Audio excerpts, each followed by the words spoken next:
السلام عليكم. عليكم السلام ورحمة. Good afternoon, everyone. Jumani, come prepare your slide. Okay.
Good afternoon, everyone.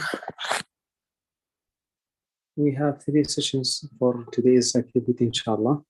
First one on rheumatic heart disease with Dr. Jumani Shahbaz. Unfortunately, the second presenter won't be able to join us for today.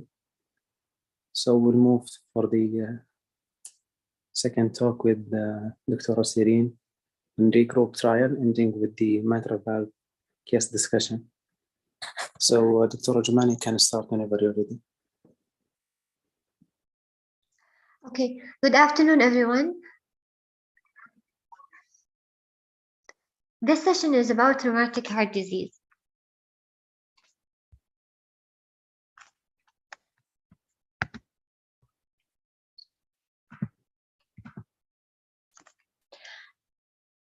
Okay, epidemiology. Rheumatic heart disease is the most common acquired heart disease in people under age 25, and it mostly affects children and adolescents in the low and middle income countries. Every year, this disease claims more than almost 300,000 lives worldwide. It is also accounted for about 2% of death from cardiovascular disease. We know that cardiovascular disease is the #1 cause of death globally, and 2% of that is accounted by rheumatic heart disease. We will talk about the pathogenesis of rheumatic heart disease. The rheumatic heart disease, it's a sequel of acute rheumatic fever. So we need to talk about acute rheumatic fever. The pathogenesis of acute rheumatic fever starts with untreated group A streptococcal pharyngitis with environmental factor and genetic susceptibility. That causes delayed immune reaction, and through the theory of molecular mimicry, the group A Streptococcus antigen cross-reacts with the host tissues in the heart and in the joints and in other organs. And there is activation of autoreactive B cells and CD4 plus T cells, which cause tissue injury and inflammation, which give us the symptoms of the acute rheumatic fever. We have to focus here for the carditis. So the antibody attaches to the surface of myosin and other cardiac proteins, causing lymphocytes to adhere to the myosin and the other cardiac proteins, causing pancarditis and valvular injury. And this is going to be showed by carditis and prolonged PR interval. The long-term sequelae of rheumatic fever can include rheumatic heart disease, most often valvulopathy. To diagnose acute rheumatic fever, we have the modified Jones criteria. The modified Jones criteria of 2015. We have major criteria and minor criteria. The diagnosis must be done if you have 2 major criteria or 1 major criteria with 2 minor criteria. The major criteria is carditis, whether it's clinical and or subclinical. The difference between the clinical carditis and the subclinical carditis is the manifestation clinically. So if a patient has a clinical manifestation of carditis, this is clinical. Subclinical, if the patient is completely asymptomatic and you do an echo for any reason and you find that the patient has morphological features of carditis. The second major criteria is arthritis, chorea, subcutaneous nodules, and erythema marginatum. The minor criteria is polyarthralgia, fever more than 38.5, and lab result is ESR and CRP, and prolonged PR interval, طبعا after accounting for the age variability. If you diagnose the patient with acute rheumatic fever, then the patient can have rheumatic carditis. Rheumatic carditis includes a spectrum of lesions ranging from pericarditis, myocarditis, and valvulitis during the acute rheumatic fever episode. There is a transition from the rheumatic carditis to rheumatic heart disease, which is our topic today. The transition happens with the chronic valvular lesions that evolve over the years, following one or more episodes of acute rheumatic fever. So rheumatic heart disease is defined as the permanent heart valve damage as a subsequent to acute rheumatic fever. We said it's a spectrum. The carditis is a spectrum of pericarditis, myocarditis, and valvulitis. Valvulitis is generally the prominent or the most prominent manifestation of the rheumatic carditis. So any diagnosis of rheumatic carditis should be re-evaluated if you have pericarditis or myocarditis or any conduction abnormality in the absence of valvulitis. To this extent, valvulitis is a must have in the diagnosis of rheumatic heart disease. Okay. Valvulitis particularly affects the mitral and the aortic valves and correlates clinically as pathological valvular regurgitation, which may be detected clinically زي ما قلنا as murmur, regurgitant murmur, or only on echo, which is subclinical. Rheumatic carditis detected only by echo as valve disease with valvular regurgitation is termed subclinical carditis. Mitral regurg is the most common early valvular manifestation, and it may be accompanied by AR and or uncommonly by TR. However, AR is less isolated. AR is less common, and pulmonic valve involvement is rare in rheumatic heart disease. Okay. We said that the rheumatic heart disease can occur in more than one valve. So let's see the pathogenesis of that. You have the first episode of the acute rheumatic fever or acute rheumatic carditis in the acute rheumatic fever. If it was very severe inflammation and you have severe chordal and mitral valve leaflet inflammation, it can lead to acute and severe isolated mitral regurg. However, if it was moderate, not severe, moderate active chordal and mitral valve leaflet inflammation, however, moderate plus repeated episodes of the carditis, then you will have chordal and mitral valve leaflet thickening and retraction and fusion of commissures. The definition of mitral stenosis, fusion of commissures. So then you will have mixed mitral stenosis plus mitral regurg. Let's say during the first episode of acute rheumatic carditis, patient had only mild to moderate inflammation, often subclinical. It can lead to full recovery, or if it was only one episode. However, if the patient had repeated mild episodes of the acute rheumatic fever, he will have chronic chordal and mitral valve leaflet inflammation. The chordal matting fusion of the mitral valve commissures. If in the older age, or if the patient was a younger age. If the patient was younger age, you will have mitral stenosis with minimal calcification in the younger age. However, in the older age, you will have mitral stenosis, not viable classified valve. Okay. Now we will talk about the disease course for each specific valve lesion, the mitral valve, the aortic, which are the most common, and then we will talk about the tricuspid valve. As we said, pulmonic is very rare. Okay, mitral valve. Rheumatic heart disease is the most common cause of mitral stenosis worldwide. Mitral disease begins with the formation of tiny nodules located along the coapting portion of the valve leaflet.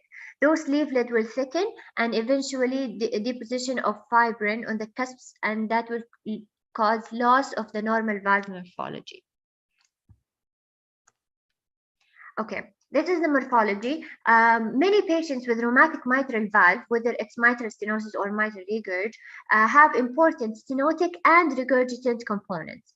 Due to the commissural fusion, this is the commissural fusion, which is called the fish mouth deformity. It is imparted by the pathological process changes. It causes mitral regurg and also mitral stenosis. Okay, we will talk about the aortic valve. In the aortic valve, the most common disease caused by rheumatic heart disease is the regurgitation. So it's insufficiency in the aortic valve. Patients with chronic and severe aortic regurgitation, they usually have very long yet variable compensated phase. They will start with a compensated phase. This compensated phase is characterized by an increase in the LV in diastolic volume and combination of both eccentric and concentric hypertrophy associated with the increased chamber compliance. Those mechanisms are there to try to compensate for the severe AR. However, at the end, it will fail and the AR will be decompensated and very prominent. The point to take from here is that when you have patients with aortic regurg in the compensated phase, this could be a very long phase, and you have to keep close monitoring of those patients and surveillance to see when they would go into the decompensated phase. Isolated rheumatic aortic stenosis is very rarely seen. So you can have aortic stenosis plus most prominent aortic regurg. However, isolated rheumatic aortic stenosis is very rare. Okay, the tricuspid valve in the rheumatic heart disease is often associated with secondary, which is functional TR. The TR, tricuspid regurg, occur because of right heart failure, causes dilatation of the right ventricle, which stretches the tricuspid valve ring, and that causes TR, functional TR. Tricuspid stenosis without regurgitation is a relatively uncommon condition. Just like the AR, stenosis of the tricuspid with isolated without any regurgitation is very uncommon condition. Okay.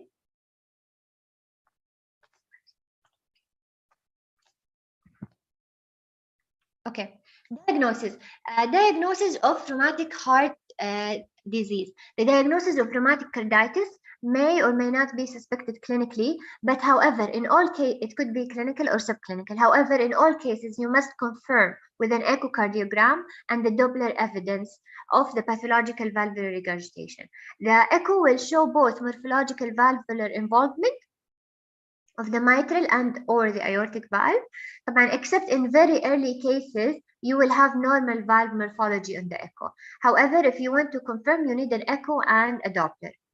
The echo is transthoracic echo. However, there is a role for transesophageal echocardiography, which is recommended usually to determine the surgical approach in the candidates of surgery in rheumatic heart disease, especially in patients. When you did the transthoracic echo, it was technically limited, and you didn't get enough views. It is particularly important to identify rheumatic heart. This is one information. It is particularly important to identify rheumatic heart disease in females who are pregnant or in childbearing age, because rheumatic heart disease poses a significant risk during pregnancy. What is the significant risk during pregnancy? Because it participates in the worsening symptoms, especially if the patient had the lesion, the main lesion she had is stenotic. Then the hemodynamic, they will go into prominent hemodynamic pressure. This is the diagnostic criteria of rheumatic heart disease. Okay, first, we have morphological changes and valvular insufficiency, regurg. First, we have mitral valve rheumatic heart disease and aortic valve rheumatic heart disease. Let's see the mitral. The mitral has 1, 2, 3, 4, 5. It has 6 morphological changes. You can see them. It's either thickening of the anterior mitral valve leaflet more than equal to or more than 3 millimeter, and this is age specific. This is 1. 2, thickening of the chordae tendineae. 3, reduced leaflet mobility. 4, extensive mobility of the leaflet tip during the systole. 4 criteria or morphological changes. The morphological changes that can happen in the aortic valve is irregular or focal consolidation and coaptation defect, which will cause the insufficiency, and reduced leaflet mobility and prolapse. The pathological valvular insufficiency should be observed in 2 different views, whether in the mitral or in the aortic. Pathological insufficiency, the regurg must be observed in 2 different views. The insufficiency jet should be more than 2 or more than 2 centimeter in at least 1 view in the mitral valve. Okay. However, in the aortic valve, the insufficiency jet length should be 1 or more in at least 1 view. So this is the one difference between the pathological valvular insufficiency between the mitral and the aortic. In the mitral, the insufficiency jet length 2 or more. In the aortic, it's 1 or more, at least in 1 view. Right. The mitral insufficiency jet should be pansystolic in at least 1 envelope. And in the aortic, the insufficiency jet also should be pandiastolic in at least 1 envelope. So this is pansystolic in at least 1 envelope, and the aortic pandiastolic in at least 1 envelope. Okay, so now if we know the morphological changes and we know the pathological changes, we can diagnose the rheumatic heart disease. We can say patient has definite rheumatic heart disease or borderline rheumatic heart disease. If any one of those 4 criteria are true, then the patient has definite rheumatic heart disease. So it's A, B, C, or D. A, if the patient has pathological MR and presence of at least 2 morphological features of the rheumatic heart disease of the mitral valve. So if it's 2 morphological features of the mitral valve plus pathological mitral regurg, then he has definite rheumatic heart disease.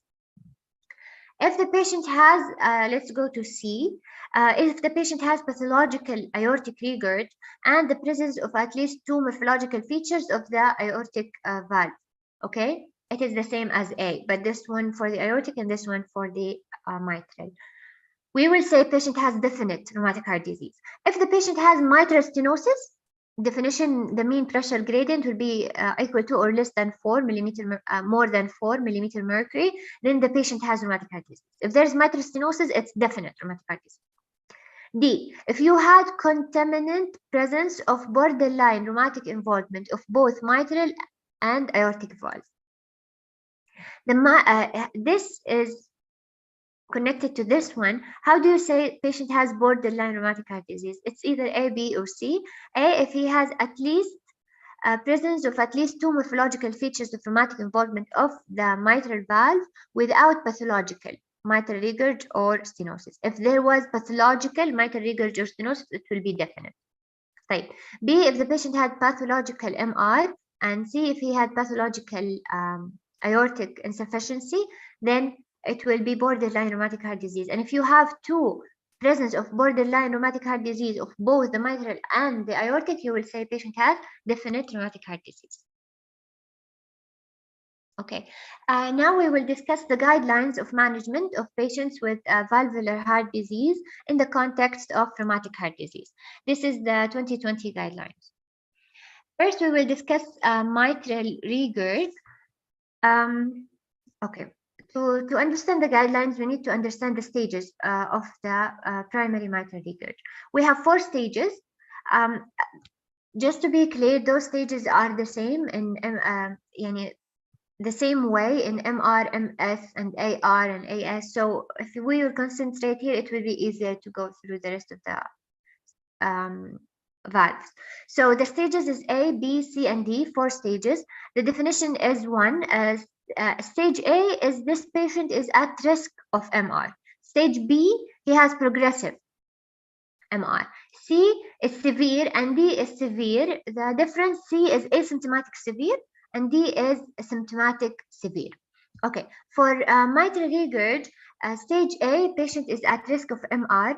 we have four different what is it called? 4 different criteria or 4 different factors that we will account for. First thing is the valve anatomy. If you had mild valve prolapse with normal coaptation and mild thickening and mild leaflet restriction, the valve hemodynamics, there's no MR jet. When you do the echocardiography, you will see that there is no MR jet, or there is a small central jet area. The small central jet area must be less than 20% of the LA surface on Doppler, and small vena contracta, which is less than 0.3 centimeter. طبعا there will be no hemodynamic consequences and no symptoms because it's only in the anatomy.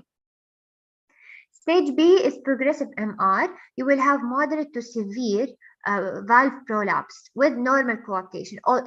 It was in stage A normal coaptation, in stage B also it's normal coaptation. But here in stage B you have rheumatic valve changes with leaflet restriction and loss of the central coaptation or prior infective endocarditis. In the valve hemodynamic, the central jet of the MR is 20% to 40%. It's not less than 20 as in stage 1, or late systolic eccentric jet MR. The vena contracta is less than 0.7 centimeter. The regurgitation volume less than 60 ml. The regurgitant fraction less than 50%. The effective regurgitant orifice is less than 0.40 centimeter, and the angiographic grade is 1 to 2. Here, the hemodynamic consequences, you will have mild LV enlargement, but no effect, mild LA enlargement, but no effect on the LV enlargement. And you will have normal pulmonary pressure, and in stage B, also patient will have no symptoms. In A, B, and C, they will have no symptoms because this is the only symptomatic severe, which is stage B. Okay, C and D are the same. However, C is asymptomatic and D is severe and symptomatic. The valve anatomy is the same in stage C and stage D. However, we have here the difference in the hemodynamic sequences. Also, the valve hemodynamics is the same in stage C and D. In the hemodynamic consequences, you have in stage C moderate or severe LA enlargement. Here you have LV enlargement. Okay, here you have LV enlargement. However, the pulmonary hypertension may be present at rest or with exercise. In stage D, you have pulmonary hypertension present. Stage D has symptoms. The symptoms are decreased exercise tolerance and exertional dyspnea. Okay, now we will see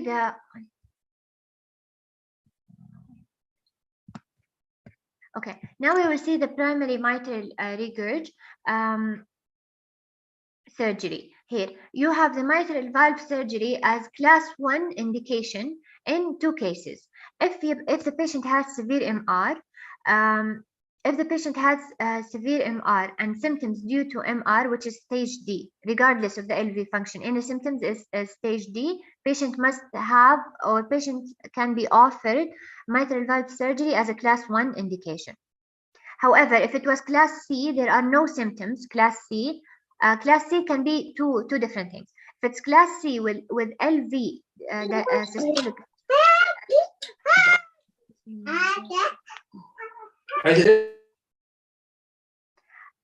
Okay, if it is stage C with left ventricular systolic dysfunction, which is called stage C2, the ejection fraction is equal to or less than 60, or the end systolic diameter is more to or equal to 40 mm, then it is class 1 indication to do mitral valve surgery. Okay, say the patient is class 1 to do mitral valve surgery. However, however, he is high or prohibitive surgical risk with anatomy favorable for transcatheter approach and life expectancy is actually more than 1 year, then you can go to transcatheter edge-to-edge mitral valve repair, which is class 2A indication. If we decided to do mitral valve surgery, خلاص, as class 1 as class 1 recommendation. Here, this is our topic, rheumatic mitral valve disease. It's either rheumatic mitral valve disease or degenerative mitral valve disease. If we said, if in case we can have, it was possible to have successful and durable repair, then mitral valve repair is class 2B indication in the rheumatic heart disease. The repair is class 2B in rheumatic heart disease. The rheumatic in the degenerative mitral valve disease, the surgery is class 1 indication. Now this one will clarify more. Okay. The rheumatic mitral valve disease is less suitable for repair compared with the complex degenerative disease. So if it's rheumatic, you don't want to do repair, you want to do replacement. However, if it's degenerative, it's more suitable for the repair. Why? Because the durability of the repair is limited by the thickened or calcified leaflets and the extensive subvalvular disease with chordal fusion and shortening and progression of the rheumatic disease. Freedom from the reoperation at 20 years, even if it's done under the very experienced hand, is actually in the 50s to 60 range. So the reoperation risk is very high. As it was seen in a large series from Korea, repair was accomplished in 22% of patients operated on for rheumatic heart disease. 1/3 of those patients, which is a significant number, who underwent the repair had significant stenosis or regurgitation at 10 years interval. So the point to take home, the repair of the rheumatic mitral valve disease should be limited to the patients who are with less advanced disease, in whom a durable repair can be accomplished, or in the patients in which you cannot do replacement with a mechanical prosthesis because of anticoagulation management concerns. Okay, now the surgical intervention and management in the mitral stenosis and rheumatic heart disease. Those are the stages of the mitral stenosis. As we said, stage A, B, C, and D. A is at risk of, B progressive, C and D is severe. However, C is asymptomatic and D is symptomatic. Let's see the progressive mitral stenosis.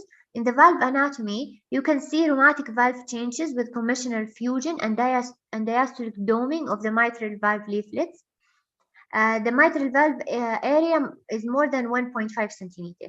This is the number to remember in This is the number to remember in the mitral stenosis, 1.5 centimeter. Okay, if it's more than 1.5 centimeter, it is progressive mitral stenosis. It is stage B. If it is equal to or less than 1.5 centimeter, it is stage C or D, depending on what? Depending on the symptoms. Okay, so 1.5 centimeter of the mitral valve area is the number that can differentiate between the stages of the mitral stenosis. Okay, if you have rheumatic mitral stenosis and you have progressive mitral stenosis, اللي هو stage B, with exertional symptoms, stress test hemodynamically significant you will do stress test, and if it was hemodynamically significant of the mitral stenosis, and you have pliable valve, no clot, and the mitral regurg is less than 2, the mitral regurg is less than 2, then you will do a percutaneous. Class 2 indication is for percutaneous mitral ballooning. This is class 2B indication. When we will do surgery for mitral stenosis, if the patient had severe MS, definition less than, equal to, or less than 1.5 centimeter. If he was stage C asymptomatic, you will not offer surgery at all. Okay, it's a percutaneous approach. If it was symptomatic, which is stage D, then you have a pliable valve, no clot, and the murmur is less than 2. If you have all those 3 things, then it is class 1 indication to do not the valve surgery. You will do percutaneous, class 1 indication. If actually those 3 things are not there and the patient has severe symptoms, which is defined as NYHA class 3 to 4, then you ask yourself, is the patient a surgical candidate? If he is a surgical candidate, then it is class 1 indication to give the patient or offer the patient mitral valve surgery. If he is not a surgical candidate, then it is class 2B indication to offer the percutaneous mitral ballooning commissurotomy. Okay, this will explain more the previous slide. Mitral valve surgery is an established therapy for the rheumatic mitral stenosis, with the preferred approach being commissurotomy, either closed, where the valve is opened blindly through the LV or LA, or open commissurotomy, which allows more extensive surgery under direct visualization. You can do the open when the anatomy is favorable. However, in the presence of severe valvular thickening and subvalvular fibrosis with the leaflet tethering, mitral valve replacement may be the best option. In addition to those who have suboptimal valve anatomy or who tried the percutaneous approach and they failed, patients with moderate to severe TR may also have a better outcome with a surgical approach that includes tricuspid valve repair. So patients undergoing surgical commissurotomy at centers with a high level of expertise, they will have or they may have better long-term outcomes than those undergoing the percutaneous approach. Because the natural history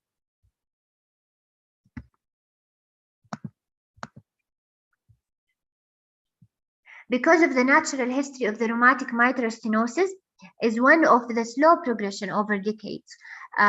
Surgery should be delayed until the patient has severe limiting symptoms, as we said, NYHA class 3 or 4. Then you can offer the surgery, particularly if the mitral valve repair is contemplated. Right. We said that rheumatic heart disease can cause mixed diseases.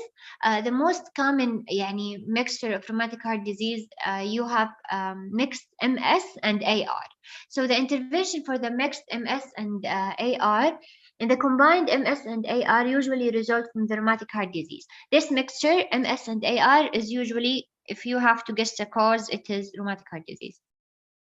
When they occur together, MS is usually the more severe lesion. However, because the mitral stenosis limits the LV filling, it may reduce the stroke volume presented to the aortic valve, in return reducing the apparent severity of the AR. So even if you think the AR is less severe, you have to keep in mind that there are factors that can reduce the apparent severity of the AR, such as the fact that the MS limits the LV filling, and also the MS reduces the LV cavity size for any degree of the AR, causing further potential underestimation of the AR severity.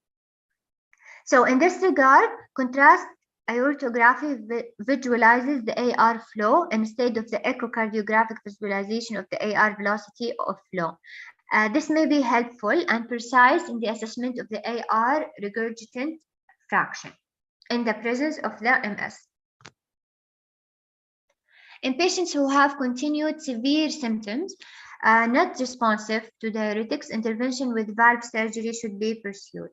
If mitral anatomy is favorable, options are percutaneous mitral valve ballooning commissurotomy to treat the MS, followed by AVR or SAVR and open mitral commissurotomy.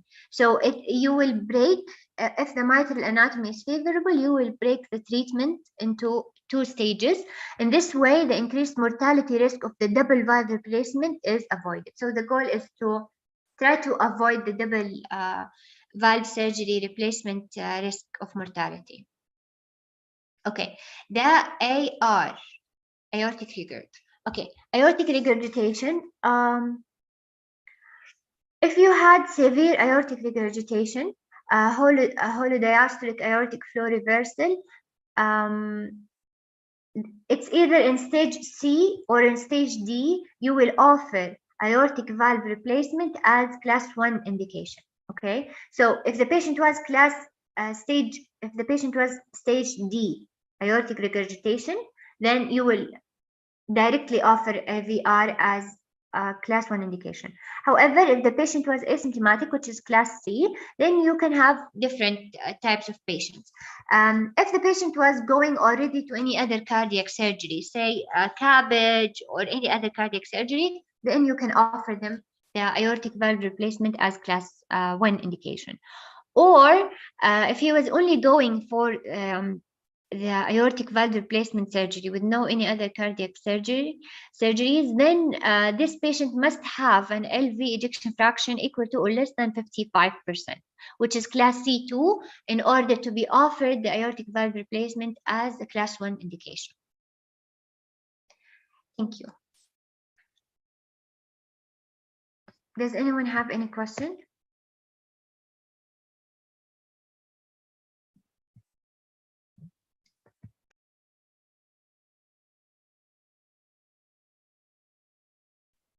Thank you, Jumana. This is Dr. Kogir here.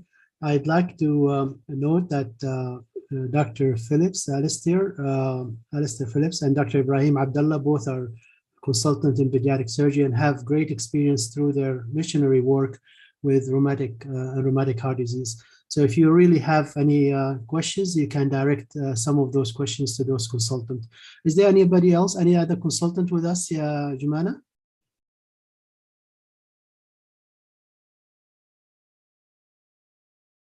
Hello? No. Okay. All right. So if you have any questions, you can, I guess, direct those questions to those experts.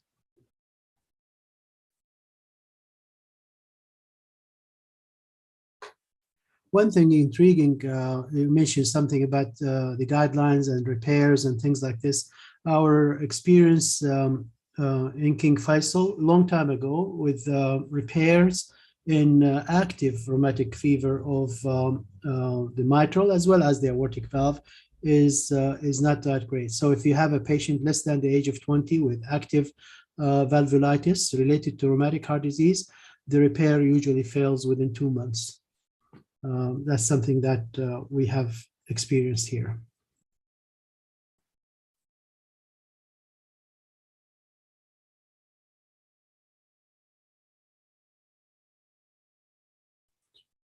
Can you all hear me? Yeah, Dr. We can all hear. Okay, so as a conclusion from that, if you have a patient who can clinically wait, it's better to treat them medically until you control the active disease. And we usually follow the patients on a monthly basis with aspirin, large doses of aspirin, and just see until the inflammatory markers come down to a reasonable level, and then we will take it from there for potential repair. Alistair or Ibrahim, do you have any comments on that?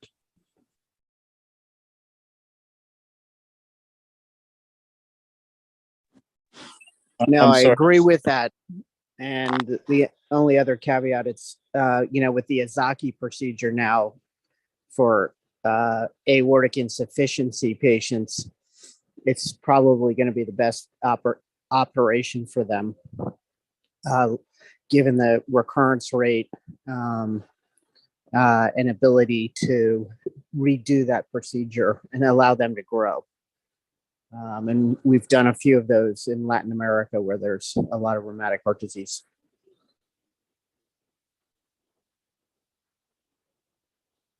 Thank you, Alistair. Ibrahim?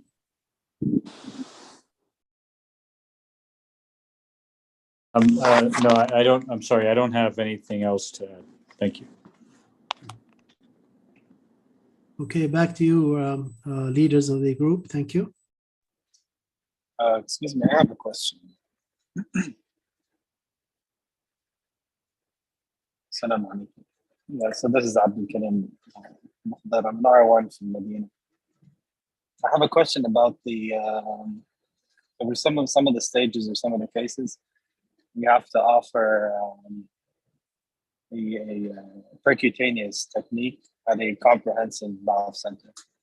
And so what if we don't have a comprehensive valve center that can offer these kind of interventions? Do we kind of extend the spectrum of where we operate on patients?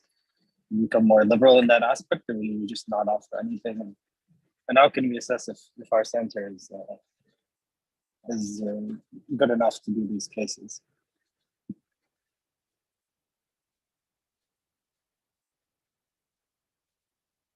Jumana, do you have any comments on this question, or we can direct it to either Dr.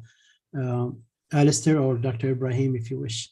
I think it would be better to be directed to the doctors because it's in the clinical experience of the centers he's asking, and I don't have really a background on to answer that question.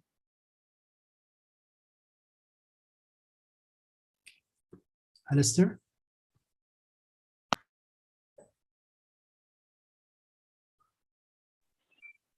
Could you repeat the question? I didn't hear it completely.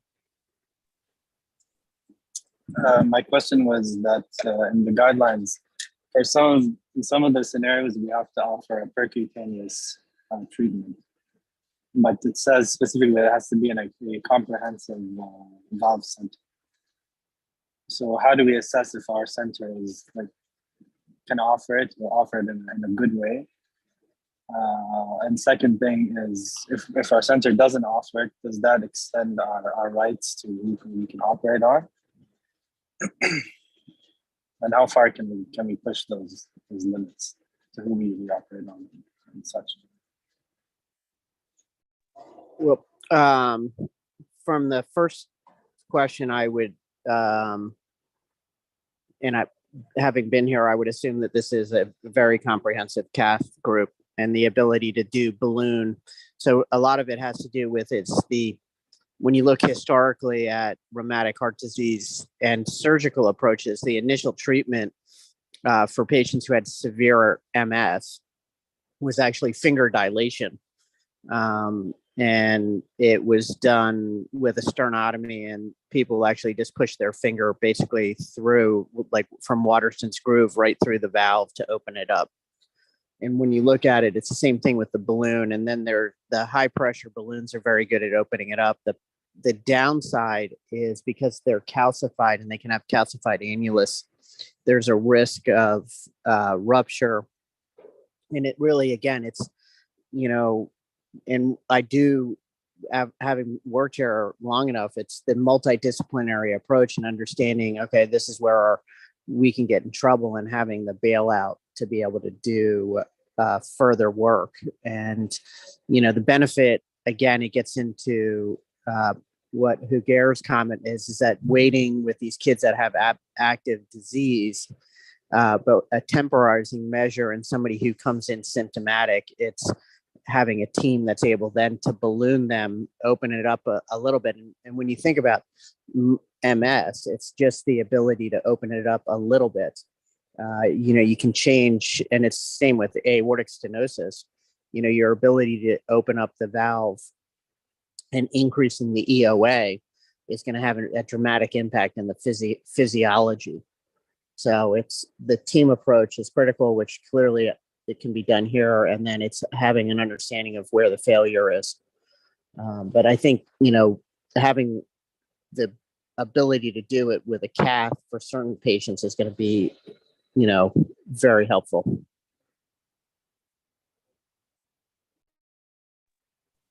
Ibrahim?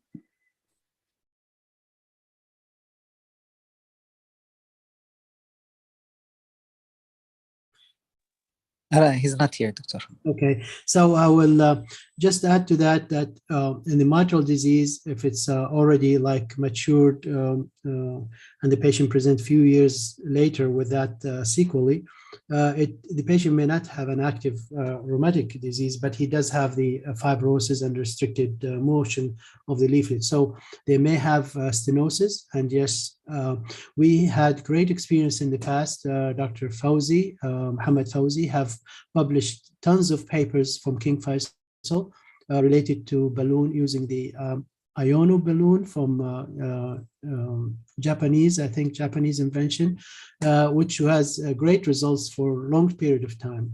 I think 10 years, good results for 10 years with very little recurrence in that period, 70% or so success rate in the beginning. So, and there are criteria. You have to know about the Wilkins criteria, which applies there. Now, coming back to the cases where the restriction is causing regurgitation, we don't have much, I don't think we have much experience in this place. In our institute, they have few cases, maybe 50, 60 cases. In Jeddah, they have, I think, 3 or 5 cases they have done. So I don't think the experience in rheumatic heart disease in our country here have matured yet. But at the same time, you can read about some centers who have done quite a bit of interventions for regurgitation, mitral regurgitation, usually degenerative disease. I'm not sure if they have experience with rheumatic heart disease and if they have published that. The results in general is very encouraging, with something like 80% or so success rate, with reduction of admission to the hospital within the first year, almost to nothing, from few times a year to nothing. So yes, it can be done. Interventional can be done. In general, our attitude is that younger patients, good patients with good risk, it's better to proceed with surgery. And in surgery, we do attempt repair. We have about, just hold on for a moment, please. We have our success rate with mitral valve is somewhere around 60 to 70% in rheumatic heart disease if they don't have acute rheumatic carditis or valvulitis. And it lasts for a long time. 70% of those will continue for about 10 years without any intervention. So in general, yes, it's favorable, especially in chronic cases, and repair can be achieved. Some people have claimed even more success rate. Maybe it's related to the population or the time of presentation of the patients. By the way, the TUPS dilator was one of the invention by Dr. TUPS, who invented that instrument, which inserted through the apex and with the finger of the surgeon through the LA, feeling the site and cracking it open. You may want to read about that. It was a common procedure in the kingdom in the 60s. It was championed by three Egyptian surgeons, 2 in Taif and 1 in Shumaisi Hospital in Riyadh. It fell out of basically practice because of the great improvement in cardiac surgery and in the design of the balloons. Thank you.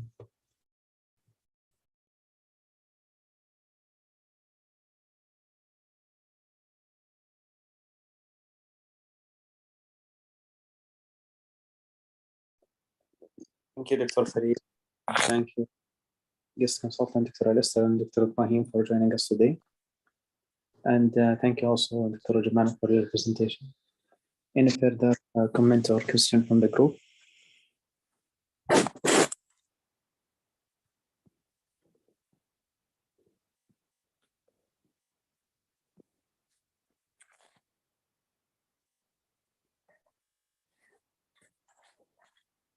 Okay, since there's no more questions or comment, we'll take a 5 minutes break and then we'll be back at 2 p.m. for the next presentation with Dr. Asirin about regroup trial.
Dr. Serene, if you are ready, you can start.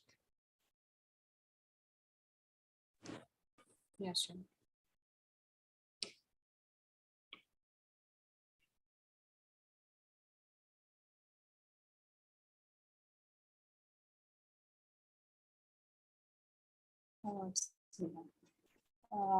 This is Serene Murshid, R2 from Medina Cardiac Center. Inshallah, we will talk about randomized trial of endoscopic or open vein grafting for coronary artery bypass, known as regrouping trial. It's a multi-center randomized prospective study done from March 2014 to April 2017 in 16 Veterans Affairs Cardiac Surgery Center in the United States. Assessed the clinical outcomes of open or endoscopic vein graft harvesting in CABG surgery. Number of sample was, number of patient was 1,150. Underwent randomization to two groups. 574 were assigned to open vein graft harvesting and 576 to endoscopic vein graft harvesting. The rationale for the regroup study is to provide definitive long-term level A evidence regarding the safety and efficacy of the endoscopic vein graft harvesting in CABG surgery. Participating in this study, first as a cardiac surgeon, the experience level of each surgeon participate in this study was more than 100 cases in endoscopic and in open vein graft harvesting. According to the endoscopic harvesters, certified to have a low, below 5% of conversion rate to open harvesting. About the subjects, we have an inclusion criteria and exclusion criteria for the patients. Inclusion criteria was any age above or older than 18 years of age, elective or urgent CABG and excluded emergency CABG, median sternotomy approach, planned of having more than one coronary bypass saphenous vein grafting conduit, and experienced harvesters available to do the procedure. Exclusion criteria were combined valve procedure, moderate or severe valve disease, hemodynamically unstable patient or patient on cardiogenic shock, enrolled in another therapeutic or interventional study, off-pump procedure, and patient with limited life expectancy less than 1 year, history of lower extremities venous stripping or ligation, inability or unwillingness to provide informed consent. Objectives: compare clinical outcomes for major cardiac events known as MAC, including all-cause mortality, non-fatal myocardial infarction, and need for DP3 vascularization. Assessment of leg wound complications, quality of life assessment, including the fetal angina questionnaire, and Veterans RAND 12-item health survey. Vein impact questionnaire.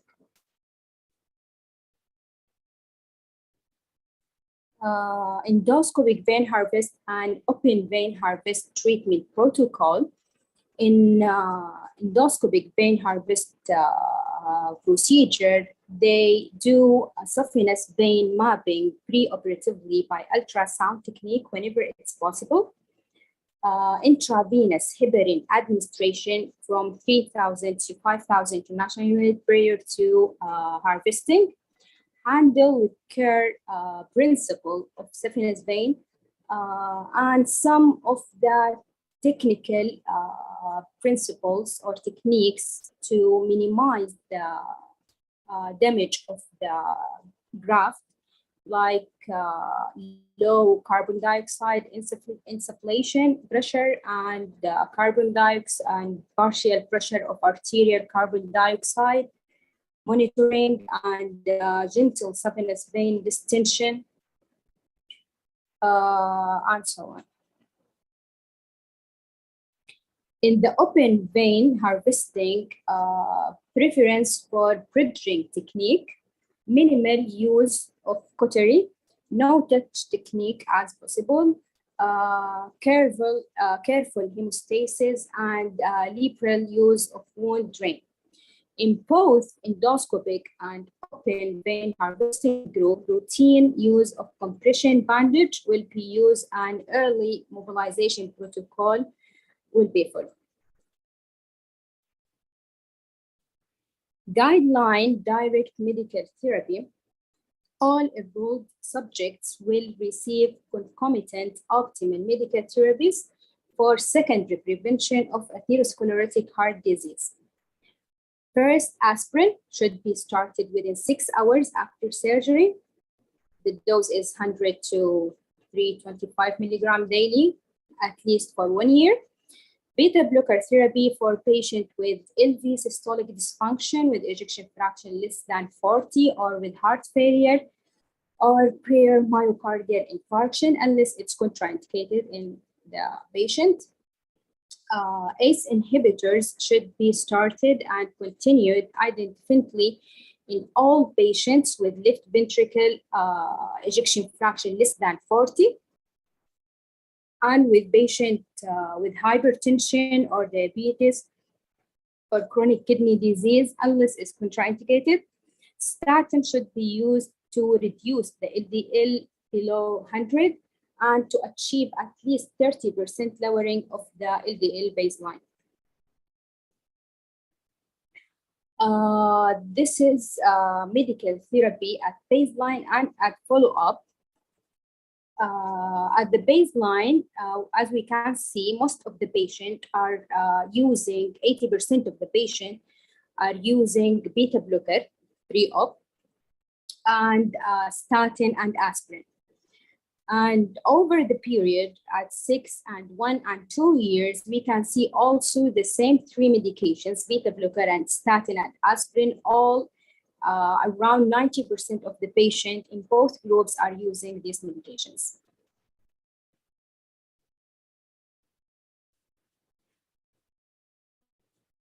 Randomization and follow-up.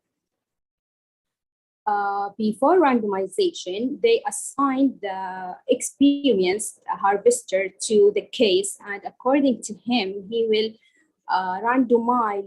randomly assign the patient to either endoscopic or open vein graft harvesting in 1-to-1 ratio. Subject assessment as done at the baseline and intra-op and post-op and at the discharge, or 30 days after surgery if the patient hospitalized, at 60 weeks, and every 3 months thereafter until the end of the active follow-up phase. We have the total follow-up period of 6.5 years. The active follow-up period in the first 4.5 years using clinic visit or by telephone contact. Passive follow-up, it's followed by 2 years in according to the center database.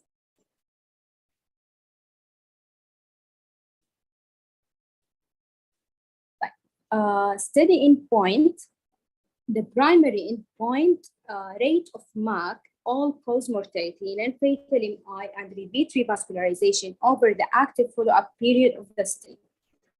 Secondary endpoint was MAC at 1 year, MAC at 3 years, and MAC over the entire follow-up period, active and passive period. And there was a severe tertiary outcome studied also. The severity of incisional leg pain was assessed at the time at the discharge and at approximately 6 weeks after surgery.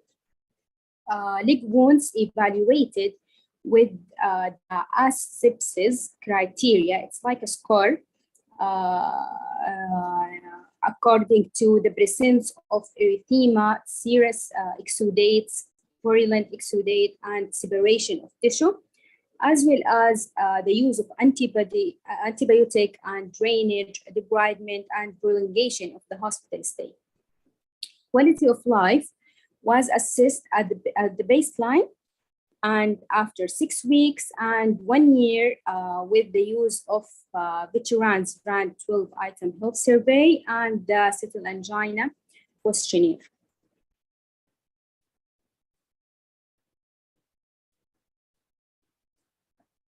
The result. This is the baseline characteristics of the patient. About the age, most of the patients were older than 60 years, predominantly male patients. Smoking status, we have 50% of the patient in both groups former smokers.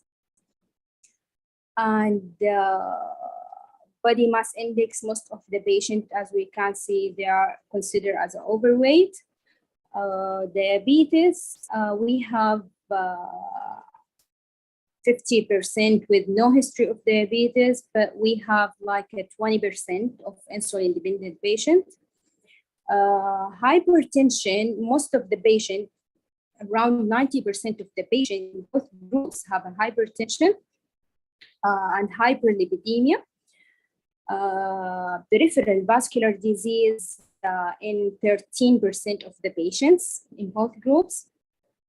Previous stroke in around 8% in both groups. Previous myocardial infarction was around 40% in both groups.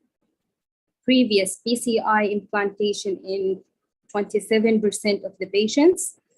NYHA functional classes, we have a good number, which is 50% of the patient with no heart failure. And the patient who have a heart failure, they were, the upper percentage goes with the class 2 classification. And according to the CCS angina classes, class 2 was as a 40% of the patient in class 2. And according to the characteristics of the surgical procedure in patients, most of the patients were as elective cases, 70% of the patients in both groups. And some cases, one case in open group had a combined surgery with a mitral valve repair, and 2 cases in endoscopic group. Number of diseased vessels in each group, most of the patients had more than 3 vessels disease, and 70% of the patient in both groups, and followed by double vessels disease. Left main in around 30% of the patient. Syntax score of a median 28. Ejection fraction of a mean of 50% or 53% of the patients. Number of grafts, most of the patients done for them 3 grafts, around 3 grafts. Bilateral internal thoracic artery graft used in 11 or around 10% of the patients. Radial artery graft used in 1% of the patient. Off-pump procedure done in 5 cases in the open group and 1 case in the endoscopic group. And predicted risk of death was mild in both cases, in both groups. Cross-clamp time and cardiopulmonary bypass time was similar for both groups. Vein harvesting time was around 1 hour for each group. And endoscopic harvesting conversion to open happened in 32 cases. And they have multiple causes for this conversion. Either it's bleeding or unacceptable duration of endoscopic procedure, insufficient amount of usable vein from endoscopic procedure, or harvester was unable to locate the vein. Need for procedure to harvest additional conduit after successful endoscopic harvesting than in 4 patients.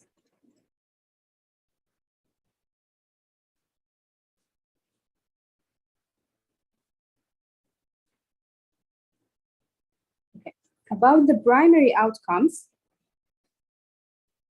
the active follow-up period duration was 2.7 years. During this active follow-up, the primary outcomes of major adverse cardiac event occurred in 89 patients, which is 15.5% in the open harvest group, and 80 patients, which is 13.9 or 14% in the endoscopic harvest group. Death from any cause was 46 in open and 37 cases in endoscopic group. Myocardial infarction was 34 cases in open group and 27 patients in endoscopic group, and repeat revascularization 35 patients in the open group and 31 patients in endoscopic harvesting group. Anyway, these differences, it's not significant. As we can see here, the all events, it's not significant for a specific group. And as you can see from the graph, it's almost the same rate from both groups.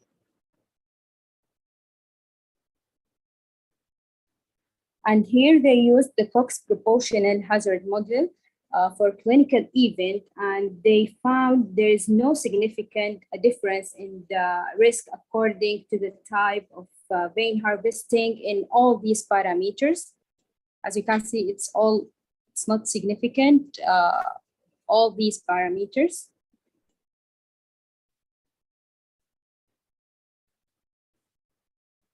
Secondary outcome, 1-year rate of major adverse cardiac event was 8.2% of open harvesting and 8% of endoscopic harvesting, which is almost the same. And myocardial infarction and repeat revascularization and composite myocardial infarction or complete revascularization were similar with the primary analysis, with no significant between two groups. Here is the myocardial infarction, repeat revascularization differences between two groups.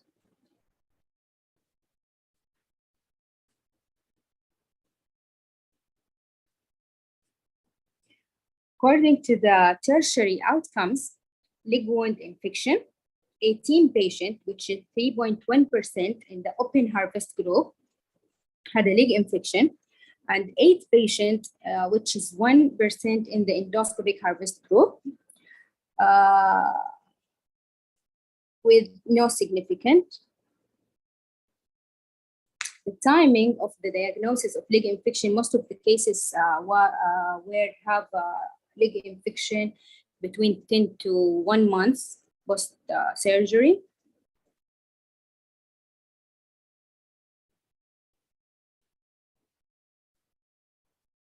And endoscopic happened later on after 30 days. The 75% of the patients.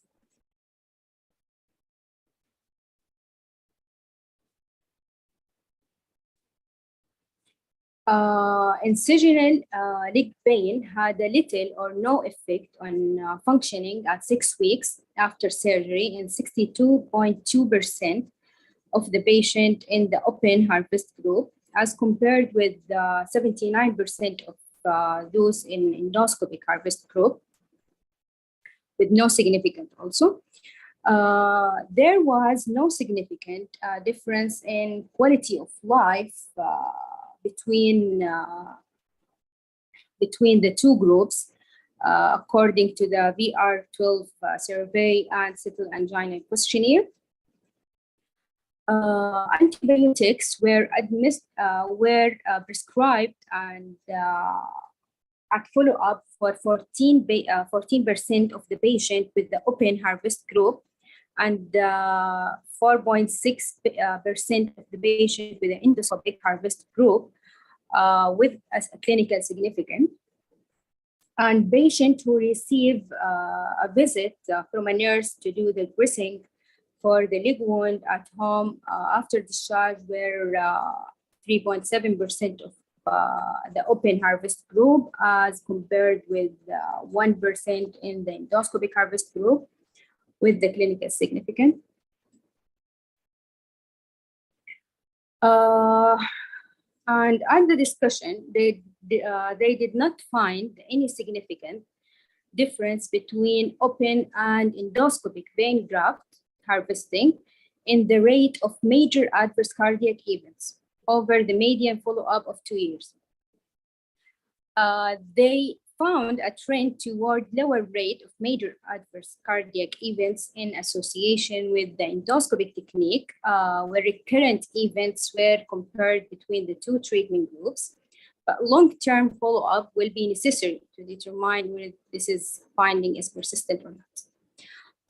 Endoscopic harvesting result in better harvest site healing that did not open approach have, and the learning curve for the harvester, it's important to have a good outcomes at the end of the procedure. The limitation of this trial, the absence of an imaging evaluation of the graft patency, and the trial focused on experienced harvesters, and this is not applied to other populations. The open no-touch technique of vein graft harvest was not practiced at any site in this study. Predominantly, they are a male patient, and off-pump cabbage was excluded.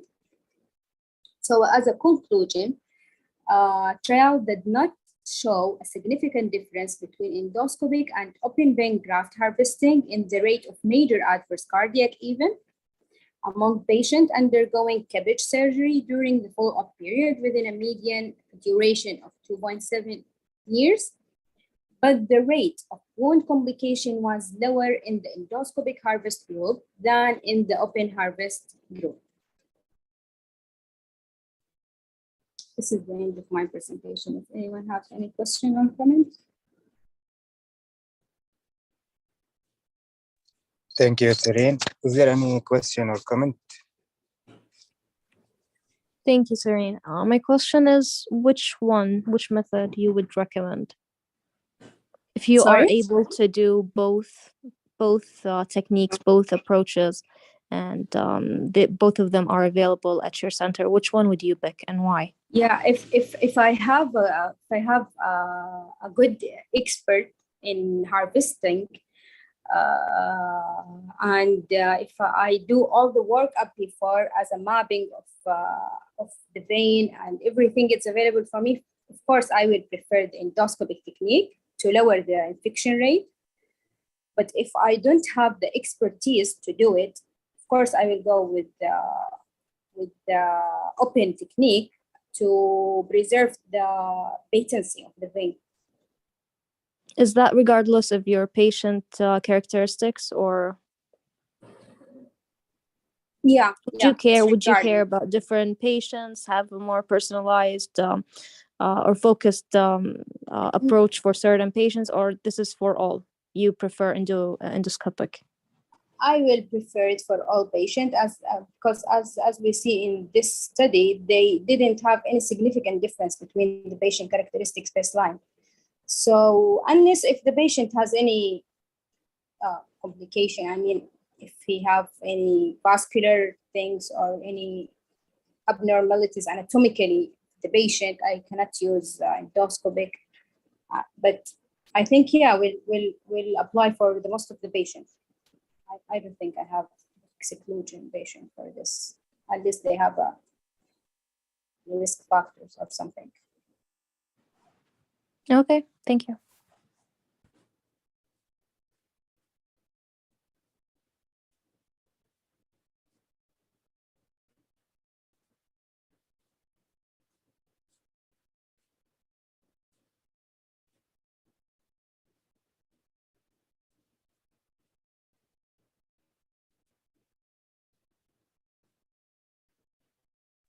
So if there is no more question, we will start the third lecture at 3 p.m. with Dr. Abdullah Ghaffar. So we'll have a break for 30 minutes. Thank you.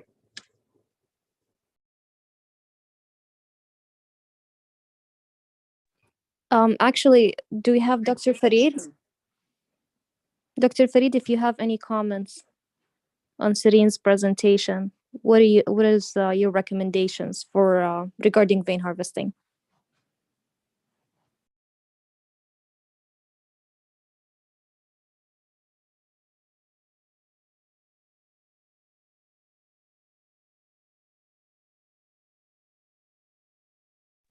Seems he's not there, Noura.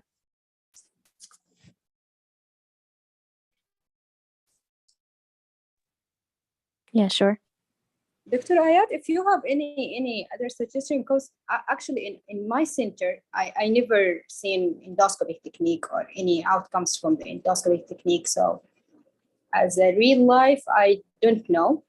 But if you have any suggestion or any, I mean, at the same question for you, if you have patient, there is any contraindication for the patient to do the endoscopic technique for him or anything?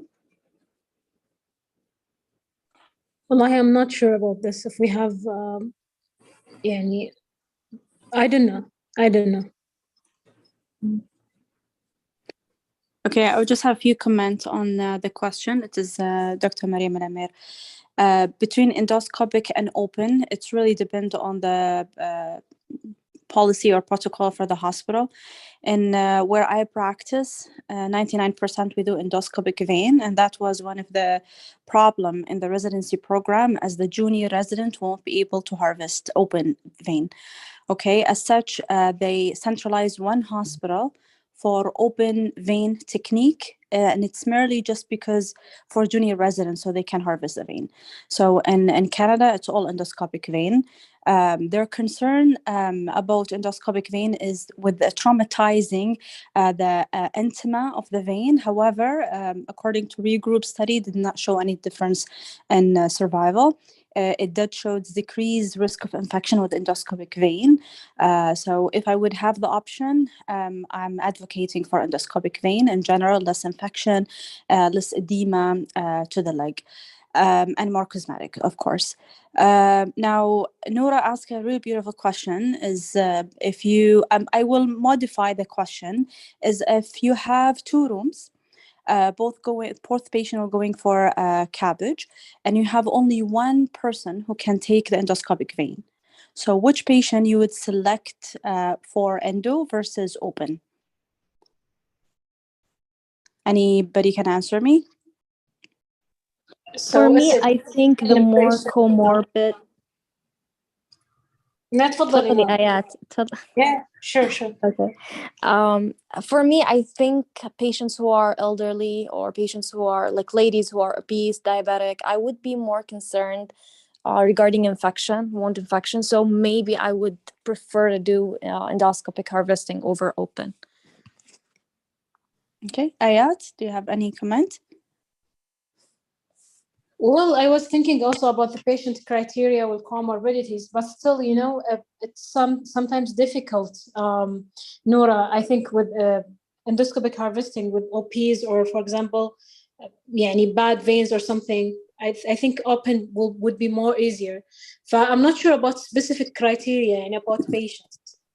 Okay. I think some patients are more difficult for endoscopic. So what we do usually before we commit into endoscopic vein, we do ultrasound in the OR. Yeah. Okay, so make sure the veins are okay and they are superficial enough to be harvested, although they don't have problem with endo because they can really dig deep to harvest the vein. But we do usually ultrasound, very quick ultrasound once the patient is sedated to look, and they usually mark where is the vein, because sometimes it's difficult. It's not like it's going to be open. You have to be specific where you make your small incision. So you will mark it along the way, and then you will start harvesting. Now, I agree with Noura. If I have patient who's obese, who's high risk, diabetic, high risk of infection, and comorbid, I would advocate for endoscopic vein if I'm limited with only one person who can do the endoscopic vein. One of the other criteria that you will also think about it or consider it about how many grafts. If you're doing 3 grafts in a patient, you don't want to do open technique from the leg up to the thigh, right? So if the patient needs 3 segments, I would advocate for endoscopic. If it's only 1 segment, I would say it's okay. It's only 1 segment. We can do open. So those are the things that you have to keep in mind if you are limited with the technology. Anyways, I may be biased because this is the way we do it in Canada. But some centers would be advocating for, as we discussed a few weeks ago, about non-touch technique and vein harvesting. So they are very anti-endoscopic, very anti, because they think with endoscopic, there is more traumatizing to the vein, the way they handle the vein. And it's actually true. If you look, if you Google and YouTube and see how they do it, there is a lot of traction. But, that has been answered in the trial, in the regroup trials, and it didn't show any clinical significance between the two way, but it decreased risk of infection. So I know most of the people will like endoscopic, few still advocating for non-touch technique. Thank you, doctor.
We are waiting Dr. Abdullah Baghaffar to join the session.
So please, if someone has Dr. Abdullah number, could you please contact him to see if he's available or not?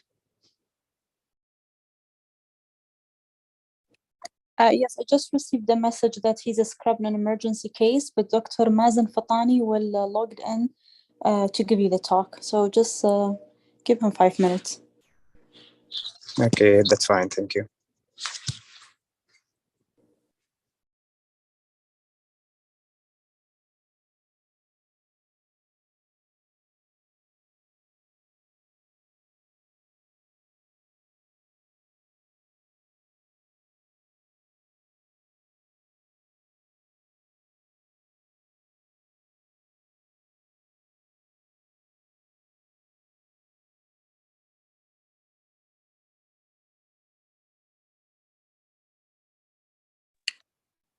The next week inshallah راح يكون aortic valve disease case scenario with Dr.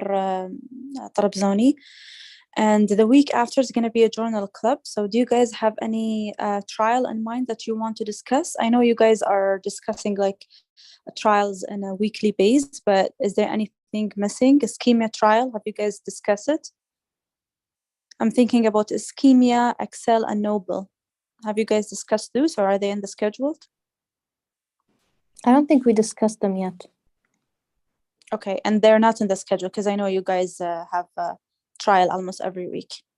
Maybe the coordinators could help because I don't know for the next couple of months journals. We usually have them on the group on a weekly basis, the announcement. Okay, so whoever's have a schedule, please let me know, because otherwise, if somebody's in process of preparing this study, I will skip them.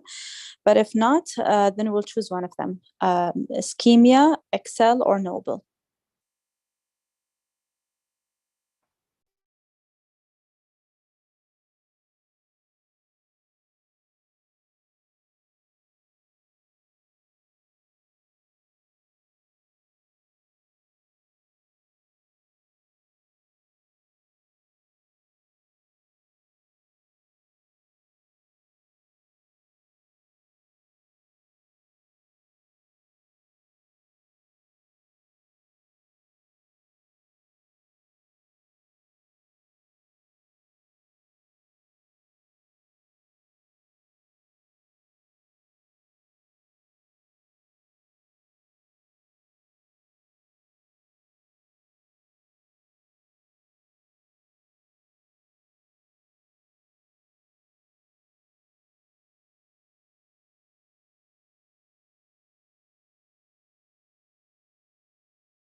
السلام عليكم ورحمة الله. تسمعوني؟ إيه نسمعك دكتور مازن. السلام عليكم.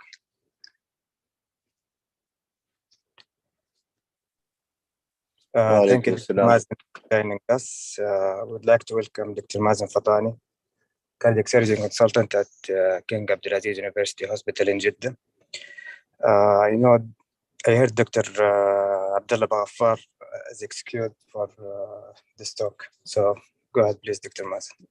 Yeah, Dr. Baghaffar got stuck in an emergency event in the OR. كلمني أعمل البرزنتيشن هذا on his behalf. He's gonna join hopefully أول ما يخلص يكمل معاكم لأنه هو اللي he prepared طيب talks. أنا just downloading الإيميل اللي بعت لي هو. I have no clue. أنتوا عملتوا sessions شبيهة بهذه قبل كده؟ Yes. طيب كيف طريقتها؟ كيف بتعملوها؟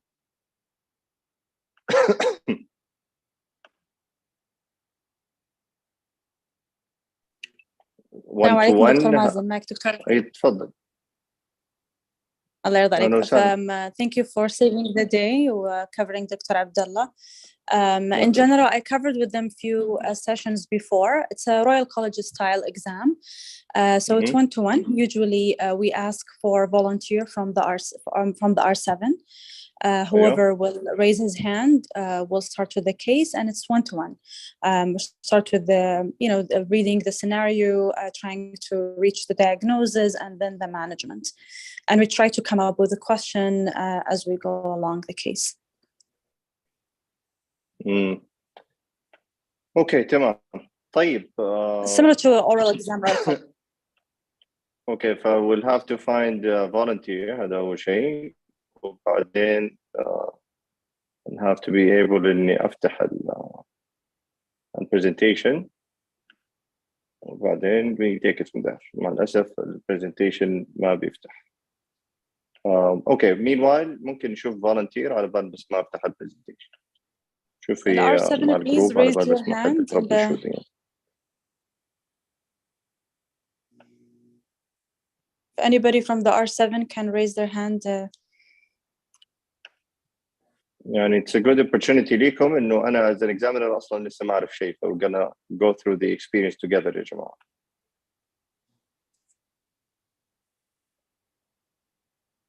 We have one volunteer, Ahmed Al-Ghamdi.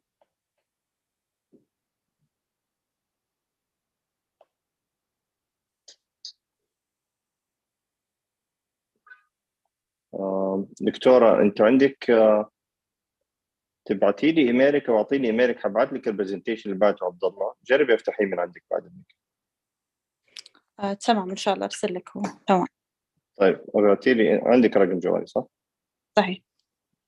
طيب ابعتي لي إيميلك أنا عندي مو راضي يفتح البرزنتيشن.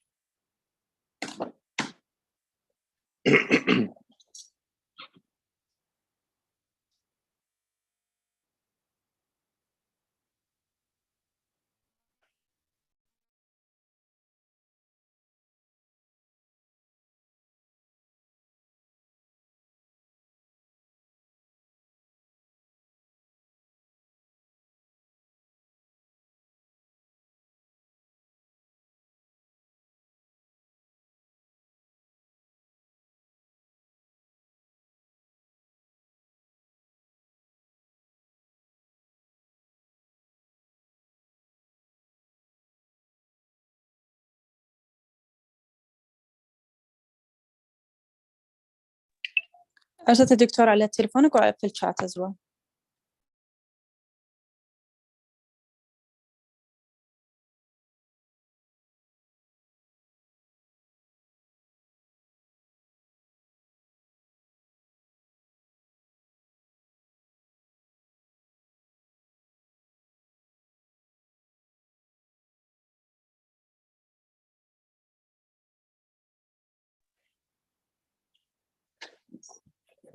طيب بعت لك هو بس تشوفي إذا يفتح عندك بعد إذنك. تمام ثواني بس.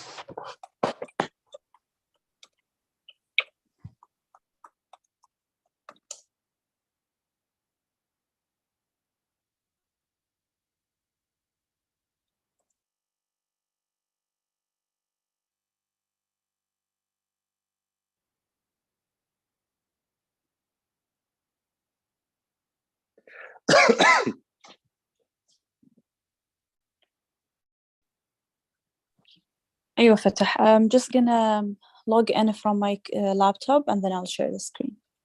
طيب شيء يفتح الفيديوز اللي let me check. هي فيديو ولا في أظن فيديوهات حقت أنجيو إيكو، شوفي ولا هي بس صور؟ طالع عندي إنها الصور. صور أوكي ماشي. Not sure if it's video بس it shows a. طيب شوفي إذا يفتح عندك إن شاء الله.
طيب يا جماعة مين وايد في عندنا فولنتير اوريدي؟ يس دكتور مازن. أحمد يلا نعم. نبدأ بك يا أحمد. يلا بسم الله. طيب بسم الله توكلنا على الله. Okay دكتور أعطينا كده next slide. So Ahmed, you have a 68-year-old diabetic. He's admitted with congestive heart failure in the setting of non-ST elevation in mind. He's hemodynamically stable and responded well to diuresis. However, he has consistent progressive NYHA class 2 or 3 symptoms over the past year. تمام. وهذا فيديو ممتاز. So this is the echo. May I comment? تفضل. طيب. As illustrated at the case, this is a parasternal long axis view showing the RV, the septum, and the LV, which seems dilated, if it is not very dilated. The mitral valve seems that it is incompetent with the regurgitation jet hitting the posterior wall of the LA. The aortic valve leaflet seems thin and pliable. There is no II. So it is mitral regurgitation severe MR with the LA dilatation as well as the LV dilatation. وإيش سبب الMR you think in this case? So the patient presented with CAD, coronary artery disease. So I think it is functional MR or secondary MR. Okay. الjet you said is posterior jet صح؟ Yes, it is posteriorly. ايش ممكن يكون سبب البوستيريور jet؟ It's either the tethering of the anterior mitral leaflets or the prolapsing of anterior mitral leaflets or tethering of the posterior mitral leaflet. اوكي ممتاز. وموست لايكلي في حاله زي هذه ايش ممكن يكون؟ موست لايكلي. It is I think it's an posterior tethering. Yes. So tethering of the posterior leaflet. Exactly. Okay. طيب. How do we go to the next image? Okay, so this is the coronary angio. ما ادري اذا هذه videos ولا still images. Do I control the presentation ولا من عندك دكتورة؟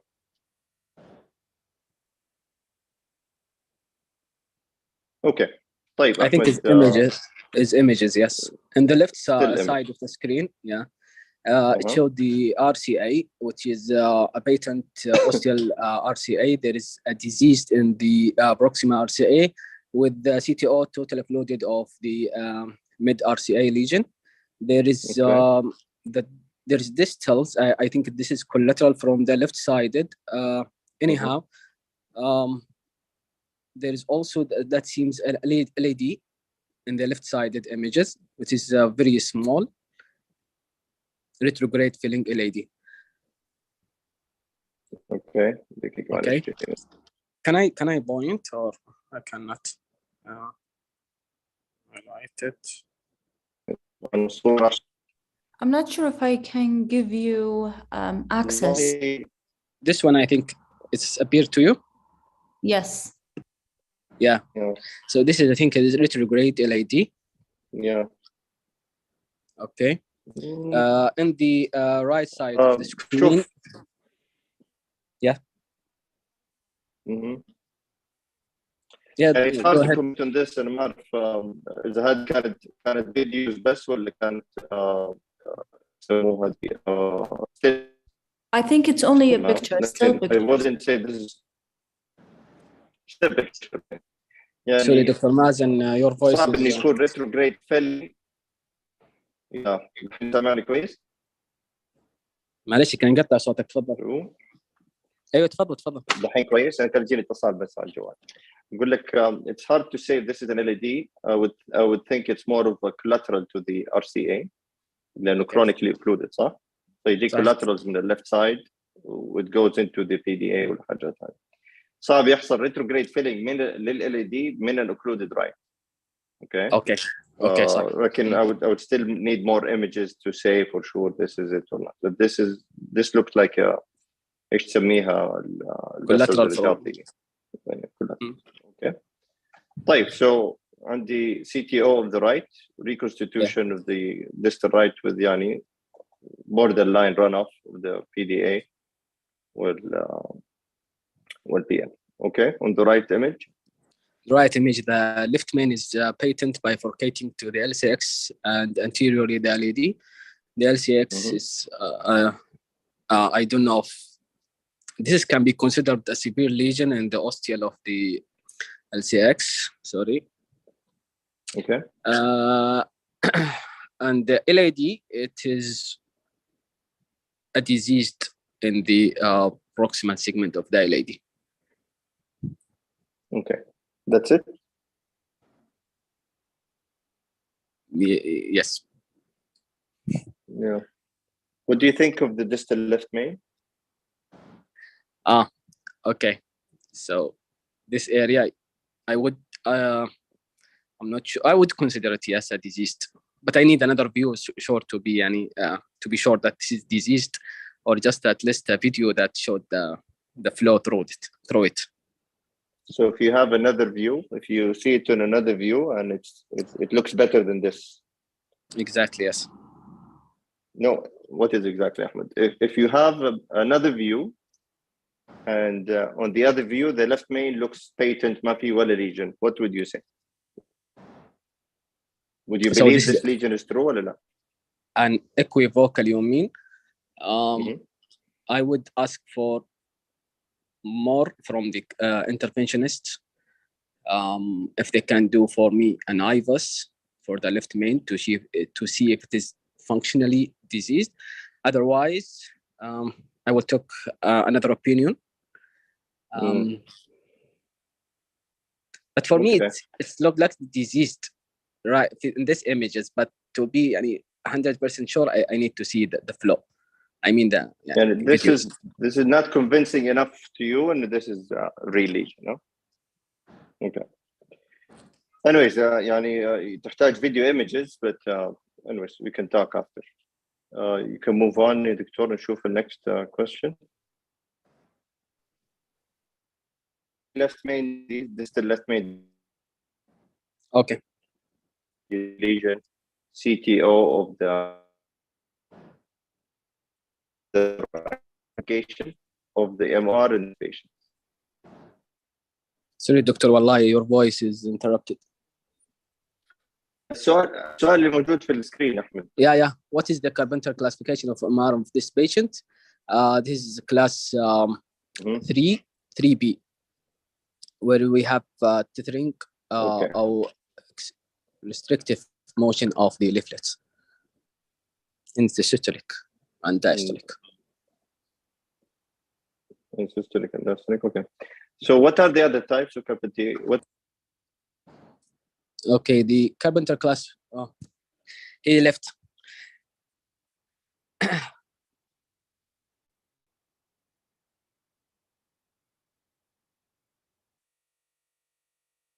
دكتورة مريم.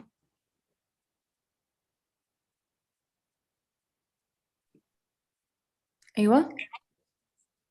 I think Dr. Mazen he left already. Sorry, لا أنا معكم بس somehow انضغط الميوت. أنا بيجيني اتصالات كثير معليش أحمد. So you're right, very correct. What are the other Carpenter classification of MR? هذه أنت قلت 3B صح؟ إيش ال other classification? Yeah, Carpenter class 1, it is a normal leaflet, whereas the disease is the annulus. It is dilated annulus. Okay. Carpenter class 2, it is an excessive leaflet motion, and this is seems to mostly with the prolapse or the ruptured chordae. Carpenter class 3 is either A or P. Either is a restriction during systole, which is mainly in the rheumatic heart disease, and 3P is during systole and diastole, which is in mostly in ischemic heart disease or functional MR. Okay, excellent. Okay, let's move to the next. So what else do you need for this patient? Do you need other diagnostic testing? Okay, we have the angio, we have the echo. Transesophageal echo is indicated if there is a discrepancy between the echo and the clinical symptoms of the patient, but I would rely on the transthoracic because it is very severe and obvious. Chest X-ray, it would show me if the patient is in pulmonary edema or he is congestive heart failure, sure. And patient is symptomatic, so that is convincing enough to diagnose this patient.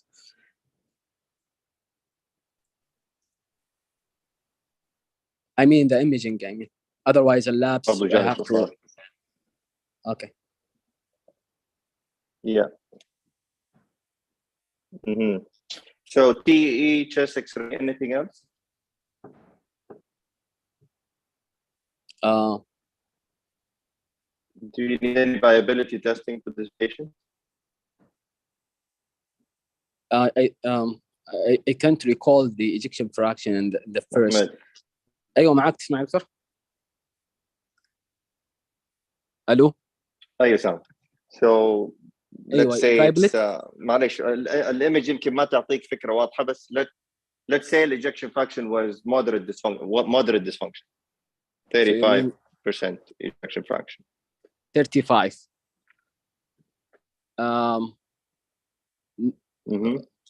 well, I don't think that we need the viability test in this patient. 35. If it is more than, okay, so it won't change your decision. The viability. Yes. As the patient is symptomatic, so we have to address it. It will not change my decision. It won't change your mind. Okay. طيب. Okay, let's move to the next question. Okay, so you do request a TE, and as you see in the previous code, there was tethered posterior leaflet, posterior jet, and here these are the readings from the TE. So the report showed that is a tethered posterior leaflet with dilated LA and effective regurgitation orifice areas 0.43 centimeters square, while the volume is 65, which is consistent with the severe MR.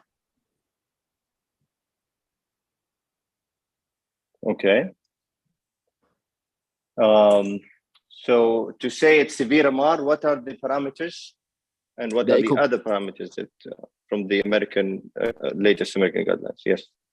Exactly, the echocardiographic feature of severe MR, either class C or class D, the asymptomatic or even the symptomatic. The regurgitation jet of the LA is more than 45% of the LA,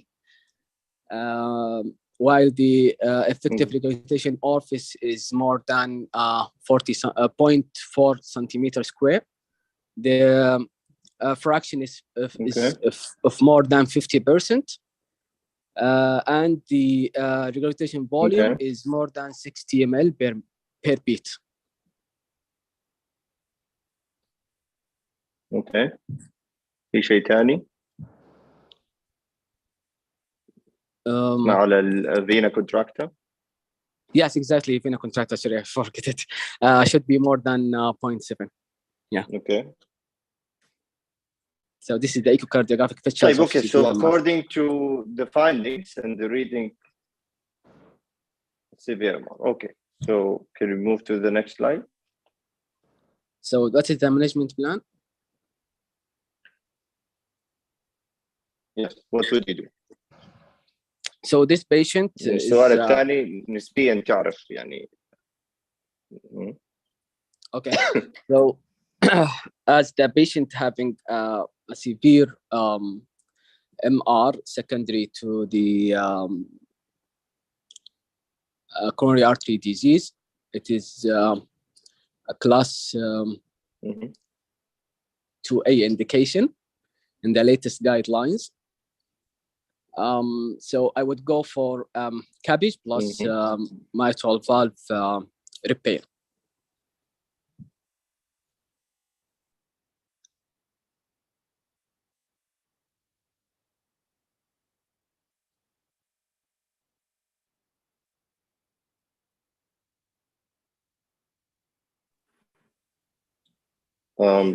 Sorry, Ahmed, I got disconnected and reconnected again. Okay.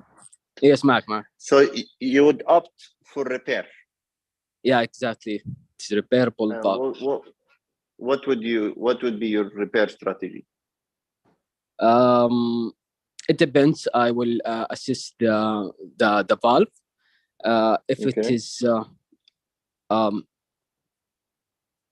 I can. What are the treatment options for restricted posterior leaflet?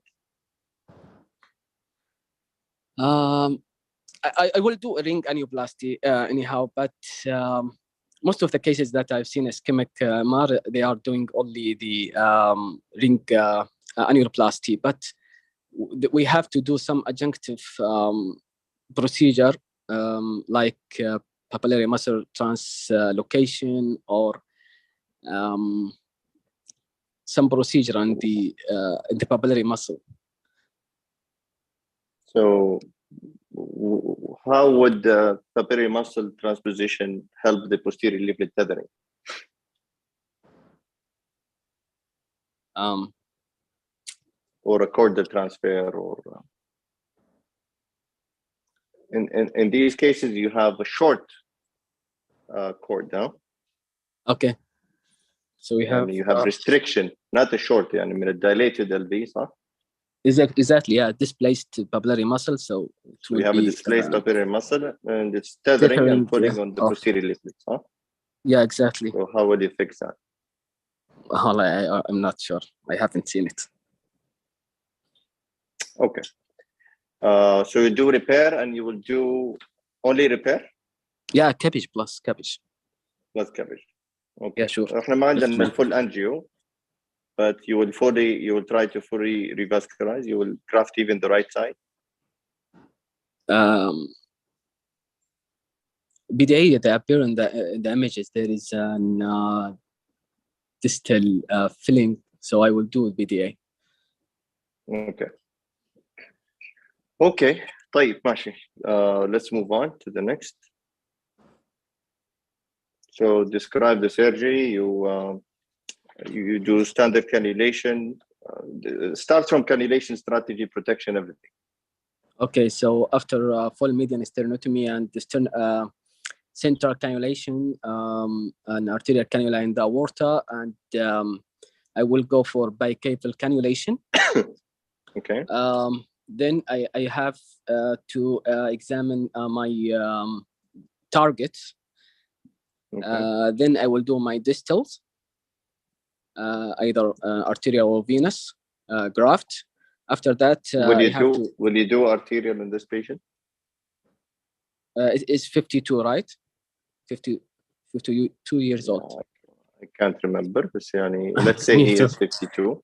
Yeah, I would get for total arterialization. Okay, you will do total arterial يعني bilateral mammary or radial plus mammary كده. PIMA and as well as radial. Okay.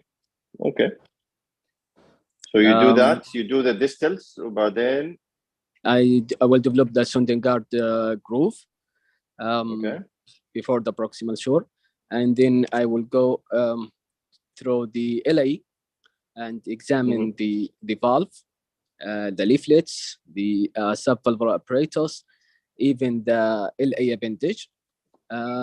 After examination, I would fill the left ventricular with the cold saline to see where is the regurgitation. And then after that, I would sizing the anterior mitral leaflet to choose the proper sizing of the ring. Okay. After you size it, how do you size it, Malish Ahmed? The anterior mitral leaflet height. It's not from trigon to trigon, I think. It's the anterior mitral leaflet height. Okay. So after putting the so you measure the anterior leaflet height, and it measures, let's say 36. What size ring will you use?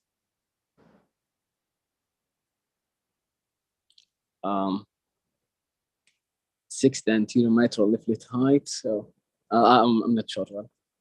I don't know, to be honest. So what you're in the operation now? What ring will you use? The rigid one. Okay. What size? Complete ring. I don't know. Okay. All right. So you do the ring, and then. Yes, de-airing the LA and then closure of the LA, venting through the aortic route, and then do the proximal and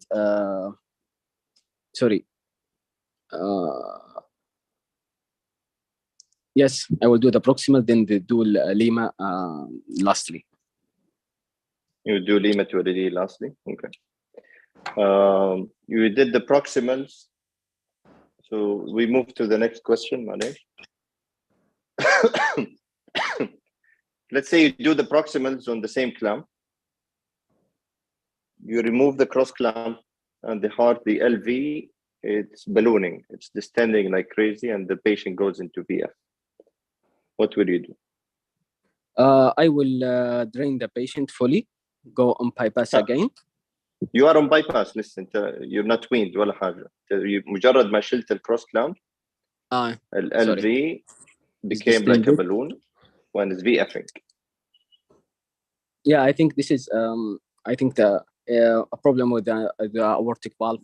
So we have to deloading the LV, either venting, put a vent through the right superior pulmonary vein if it is there before, and then I have to assess the aortic valve.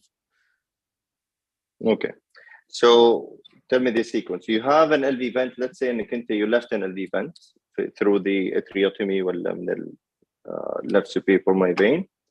So you turn the vent, you turn it on. You're draining the LV a little bit. It's draining, but it's still distending. Patient is fibrillating. What will you do next? I will again imagine you are the surgeon now. You are in front. You're having this. Yeah. What will you do? I will again give a cardioplegia applied cross clamp. So you will clamp immediately. You will clamp and give cardioplegia. How will you give the cardioplegia? The heart is fibrillating. So I have to give it a shock. I'm not. So you are thinking there is aortic regurg caused by your sutures, your mitral valve sutures. But exactly. Are you sure? Are you 100% sure enough in the خلاص you cross clamp and you arrest the heart and explore the aortic valve? Well, what? So you mean I can assist the aortic valve through the mitral? No, لسه ما فهمت سؤالي. أنا دحين أنت قلت معك الحالة هذه شلت الكروس كلام حصل distension حصل BF والheart is distending. You turn on the LV vent and you're thinking, did I cause an aortic valve injury or not? طيب. You're still thinking in the thinking process. على طول تحط كلام وتعطي بليجيا ولا there are things to do ولا إيش هتعمل؟ والله ما. I have no idea. So you have a TEE probably in any basket, yeah. So you want to ask your anesthesiologist to look at the TEE, and she looks and she say, "Wallahi, yes, في torrential aortic regurg." So you have evidence إنه عندك aortic regurg من الecho. Okay, so what will you do then? If there is an aortic regurg, I have to address it. Okay. I have to give antegrade cardioplegia to arrest the heart. So antegrade through the root? Oh, sorry, yeah, because we have an aortic regurg. So retrograde, or open the aorta and then give it ostial direct through the ostial. Okay. So you open the aorta, you give ostial cardioplegia, the heart is protected, it's arrested, and then? So I have to examine the aortic valve, mainly the right and the none and the left cusp. Okay. And deal as what? And surely you find one of the valve sutures going through the non-coronary cusp and it's pulling on it. What will you do? Okay, so I have to remove the ring, revise the ring, and completely. تفتح الاتريوم we revise the ring completely. أو ممكن we just revise the anterior rings in the annulus. Okay, and then we have to fix if there is any perforation in the non-coronary cusp or the the left coronary cusp. If there is any perforation, we can do just repair of the valve. And then, yeah. Okay. طيب, okay. So you do that. ماشي. I think that would be it, Ahmed. يعني not bad, not perfect, not 100%, but you got through many points and that's good. مرتب أفكارك that's fine. أبغى بس فيدباك من زملائك. مين معك حيدخل R6 إكزام السنة هذه من الشباب؟ في لؤي الخلف وفي عبد الله الشهري.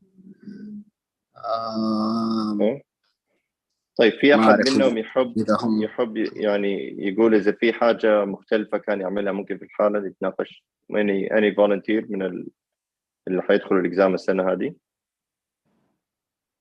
دائما يكون اللي في الهوت سيت زي أحمد يكون missing some points، يعني وجوده في الهوت سيت يخلي الثينكينج حقه شوي محدود وما هو مركز في كل شيء، واللي يكون برا الهوت سيت زي الشباب زملائك ممكن يفكر يقول أوه لا هذه سهلة، هذه I would have answered differently. So من الشباب زملائك في أحد كان عنده أجوبة مختلفة للسيناريو حق الكيس؟ If we go back to the case الشباب should I pick somebody؟ مين قلت لي أحمد اللي معك R7 ولا؟ هم الظاهر ما في أحد منهم موجود. ما في أحد منهم والله؟ أنت الوحيد؟ أي والله شكله ما في أحد. Okay, طيب من السنة اللي قبل. R7 are available. R6 are welcome to participate as well. أعطوني R6. Please raise your hand. This is a really good opportunity to discuss the case.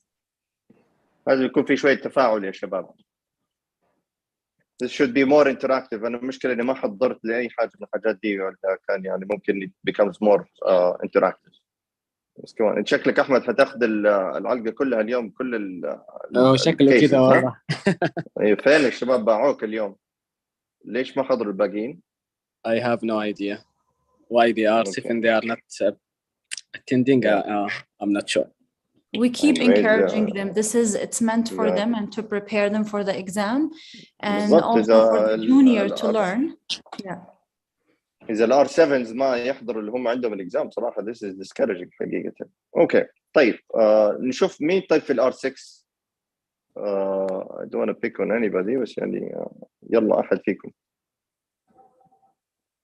نبدأ اسم روان. Are you R6?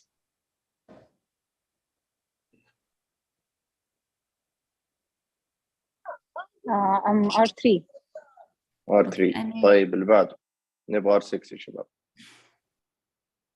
خلاص اوكي طيب يعني for the sake of time move on to الأنجيو يا دكتورة. next.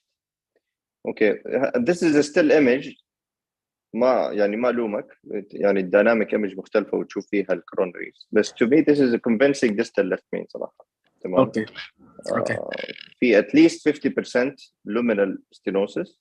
إذا قارنت اللومن من هنا أنا ما أعرف تشوف الكرسر حقي ولا لا. لا مو واضح بس totally agree معك لأنه بصراحة أنا I missed this even the catheter itself it is this filling defect in the distal left main. So هذا real to me.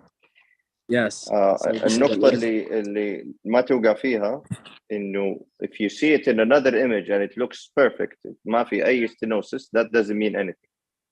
Okay, you judge on the worst image مش the best image. يعني مو عشان شفت صورة تانية لقيت فيها الكوروني نظيف تقول لا معناته إنه هذيك الصورة غلط.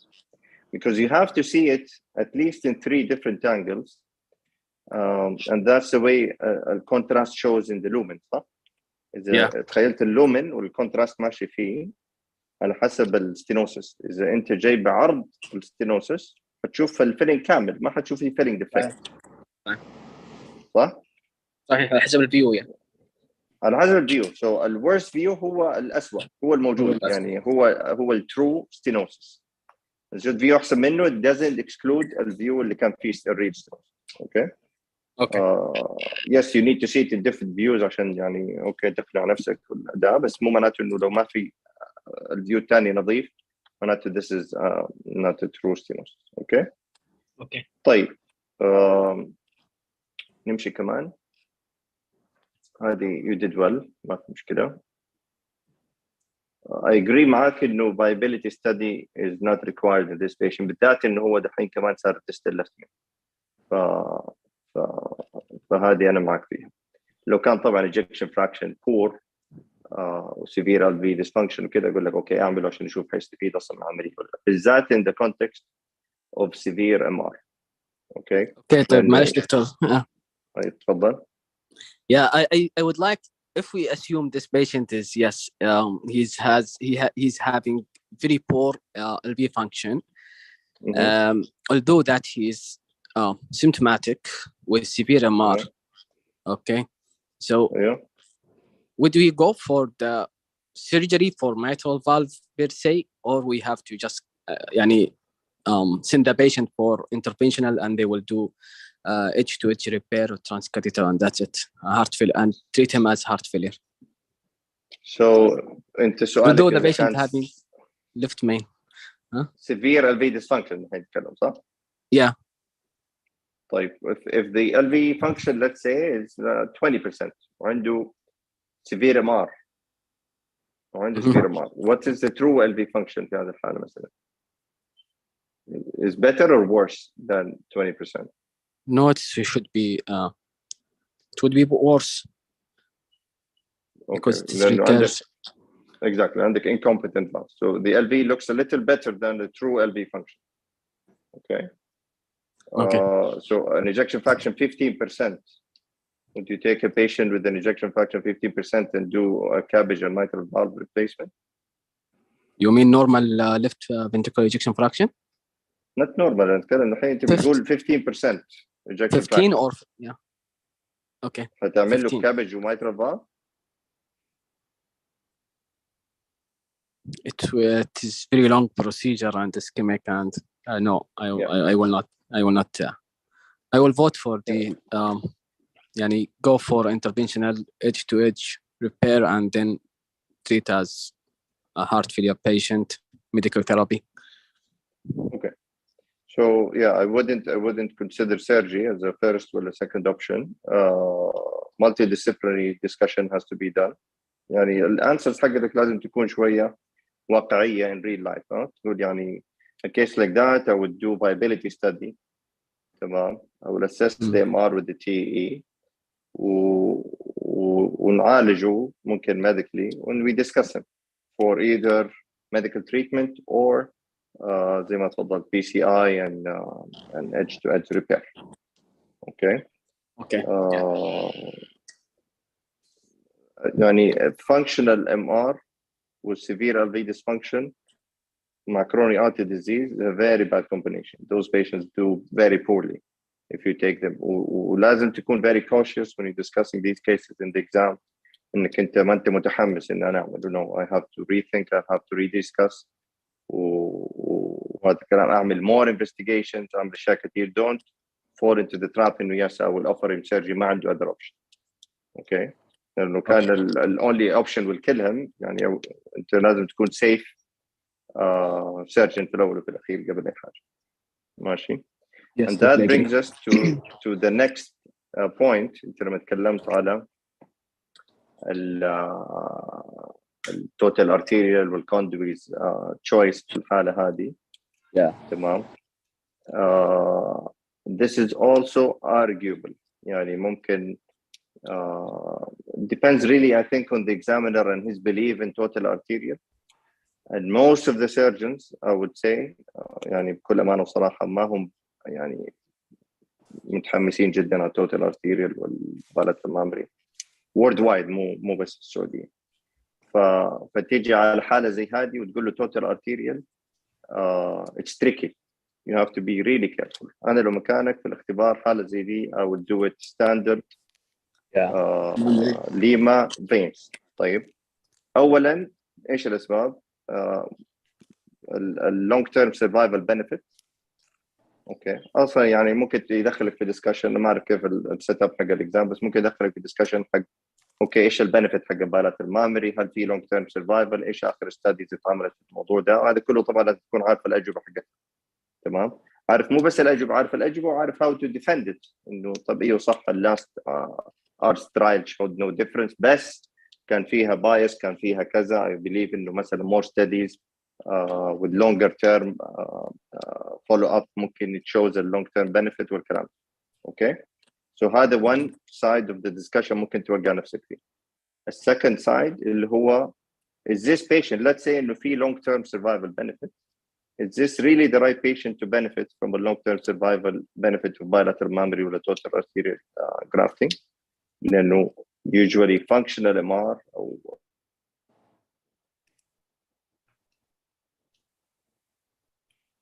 we don't do it as patients with coronary artery disease without ischemic.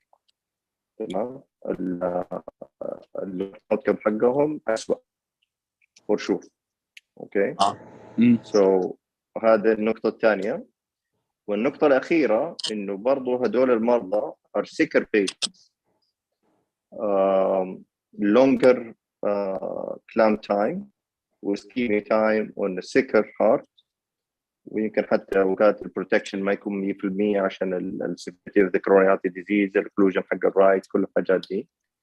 But there is a high likelihood إنك you come off bypass on high inotrope suppressors. تمام. ممكن توقع نفسك برضه في التراب هذا انه انت حتسوي حاله زي دي bilateral mammary total arterial and you come on high presses, والhigh presses are the enemy of total arterial grafting. انت ما تبي تسوي حاله فيها total arterial grafting و you come up on high presses لانها تعمل vasospasm في بالضبط بالذات في الراديال ارتري. اوكي.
Dr. Mazen, are you still with us?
Dr. Mazen, he got disconnected. He's trying to log in again. If he's having trouble, then I'll take over for the rest of the case. We're just gonna give him. وعليكم معليش ما أعرف فجأة عندي تماما. تسمعوني كويس؟ أيوة دكتور. Yes. أوكي ممتاز. أوكي. طيب so Ahmed, we were about the bilateral mammary والكلام هذا صح؟ So yeah. يعني total arterial bilateral mammary as قلت عواتك كده إنه I would go for bilateral mammary. ممكن تنسأل تخش في أسئلة إنه how will you lie your grafts؟ إيش حتحط الراديال فين؟ والليمة فين؟ هتعمل Y graft ولا؟ Yes, totally agree with you, Dr. Mazen. I should consider that myself is day zero consultant, and I have to do the minimal, the safest. Exactly. No one will fault you for doing a standard cabbage. ما may get in trouble وتتسأل أسئلة نفسك باب الباراتون. ممكن تقول I will do standard cabbage ليمة ولدي vein to M and vein to تمام. I may consider. Would you consider total radiation? يقول والله I would consider it but not in this particular patient. ليش؟ لأنه ischemic MR و sick heart و sick patient. أول شيء long term survival is questionable, benefit is questionable. ثاني شيء chance of coming off on high pressures هتكون عالية ف I don't want to jeopardize the flow في arterial grafting هذا الشيء. فتبين إنك أنت لامم الموضوع من إلى. تمام. Okay. تمام. Okay. Describing a surgery you did well. يعني قلت السيكونس يعني be a little more thorough شوية كده إنك أنت فعلا واقف الآن بتسوي العملية. So I will prepare. I will cannulate, go on pump, dissect the groove. يعني it depends on how you do it. بس أنا usually مثلا dissect the groove before cross clamping. عادة أنا أحط ال LV vent before cross clamping. على حسب أنت how you want to do your routine operation in this way و justify it. تمام. وبعدين مثلا أعمل الديستلز ما عدا الليمة الولدية leave it to the end. أو ممكن تسوي الليمة الولدية بعدين تفتح الاتريوم. وحخلي البروكسيمالز برضو بالذات البروكسيمال to the right بعد ما أخلص من الميترال بال. أوكي. الديستلز قبل الميترال. Why؟ سوري دكتور ترى صوتك كان قطع. كنت أسأل؟ أقول لك ممكن تنسأل why do you want to do the distals? Is there a difference إنك تسوي الديستال anastomosis بعدين تعمل mitral ولا you start with the mitral وتقفل الاتريوم بعدين تعمل الديستالز؟ ليش ما تعمل كده؟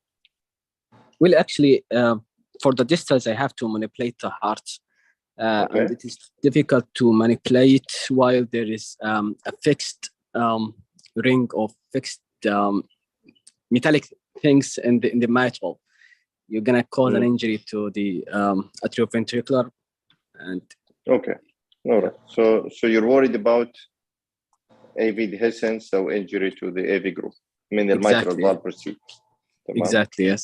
Yeah. So it's better to not manipulate the heart a lot after putting a prosthesis in the mitral position, especially in a poor LV function or elderly or calcified mitral valve. Okay. Okay.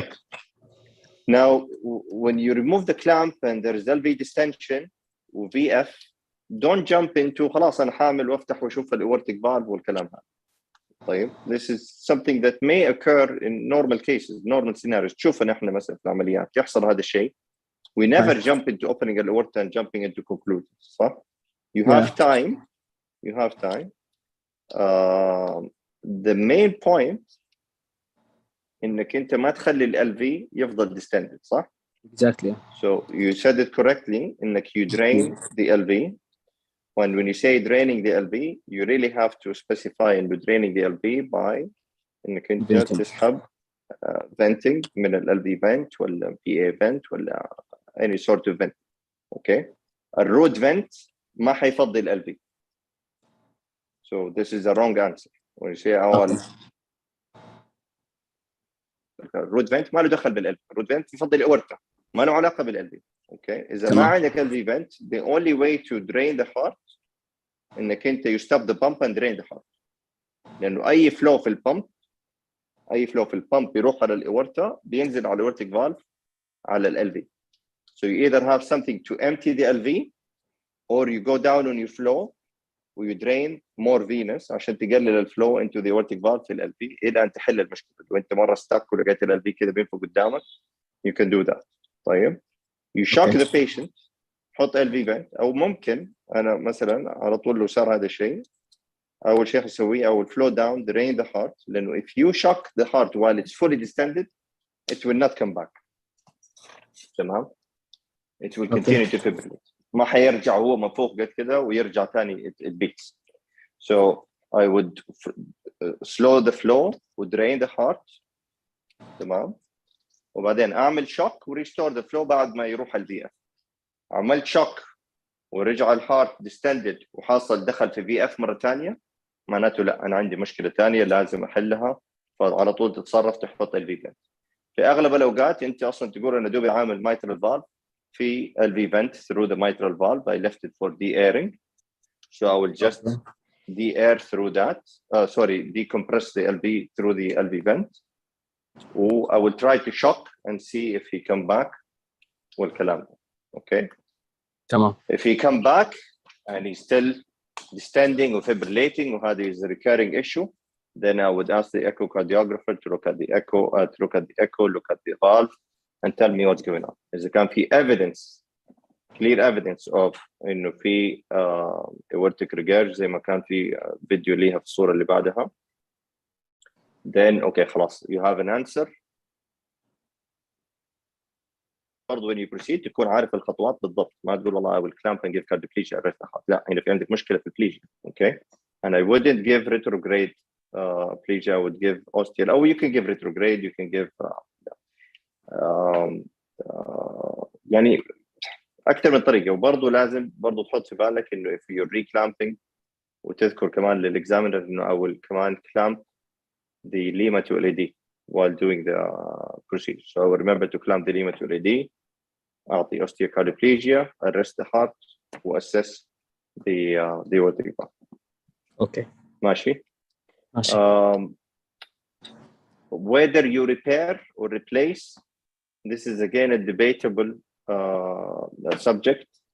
لكن for the exam purpose, to answer the exam question, severe ischemic MR, do you know the right answer? واحد من الزملاء يعرف الانسر؟ كمان من جد ما انا مو عاجبني انه ما في participation غير انا واحمد. انا واحمد ترى في مستشفى واحده نقدر نقعد نتكلم الكلام هذا في المكتب عندي, صح؟ انا ما اعرف اذا الباقيين اصلا سامعين ولا بس حاطين كده كونكت وقاعدين على جنب يتقهون ويدردشون. Please try to participate. Either you agree or disagree. Let's hear some voices. You agree with the repair or you want to do replacement? And do you think there is any evidence behind that? Doctor, you're talking about acute or ischemic or chronic? Ischemic MR. يلا نتكلم على الاثنين, acute ولا chronic. acute خلينا نتكلم هذه الحالة, it's a chronic MR. What will you do? It depends. It depends على. So there is like it's controversial. It's not there's no right or wrong answer whether it's repair or replacement. Each has its advantages and disadvantages. So for replacement, it could be done, especially if a surgeon doesn't have enough expertise with repair. Repair could come back with recurrence, could come back with higher mortality sometimes. So that's the benefit of replacement over repair. However, there are recent articles and studies suggesting that repair may be superior to replacement. Can you enlighten us about the studies? What is the evidence إنه زي ما أنت تفضلتي, إيش أهم paper أو أهم study that was done that says إنه the chance of failure of repair is high, ischemic MR? Well,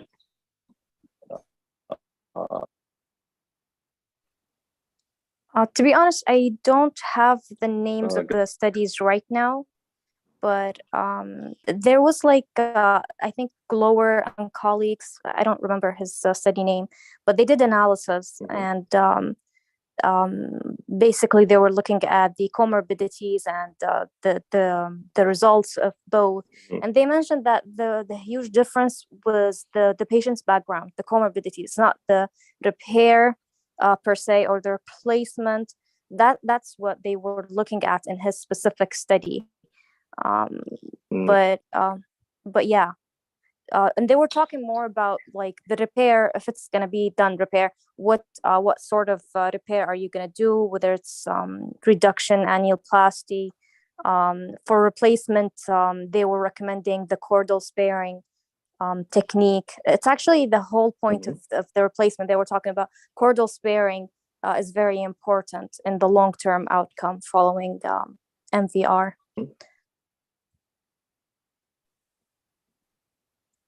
Okay. Okay. So again, this subject is subject that needs to be reviewed for the purpose of the exam. This is not completely my purpose of the exam. Severe ischemic MR, you do replacement. Okay. Especially at your level, you'd say this. I will do a replacement ما حتفلسف ولا أعمل كذا. ليش؟ والله أولاً trials لازم تعرفوها كلكم تقرأوا عنها اللي بينت تمام. هذا my latest knowledge ما أعرف أيوه CTS trial exactly. وثانياً حتى لو في new studies as strong as the strongest that we have so far is the CTS trial. That's what. عفواً. دكتور معلش صوتك يقطع. I cannot hear your sentence. If you could just repeat it. اللي بقوله for the purpose of the exam replace the valve. زي ما انت تفضلتي the chance of recurrence is much higher with repair for ischemic MR compared to replacement.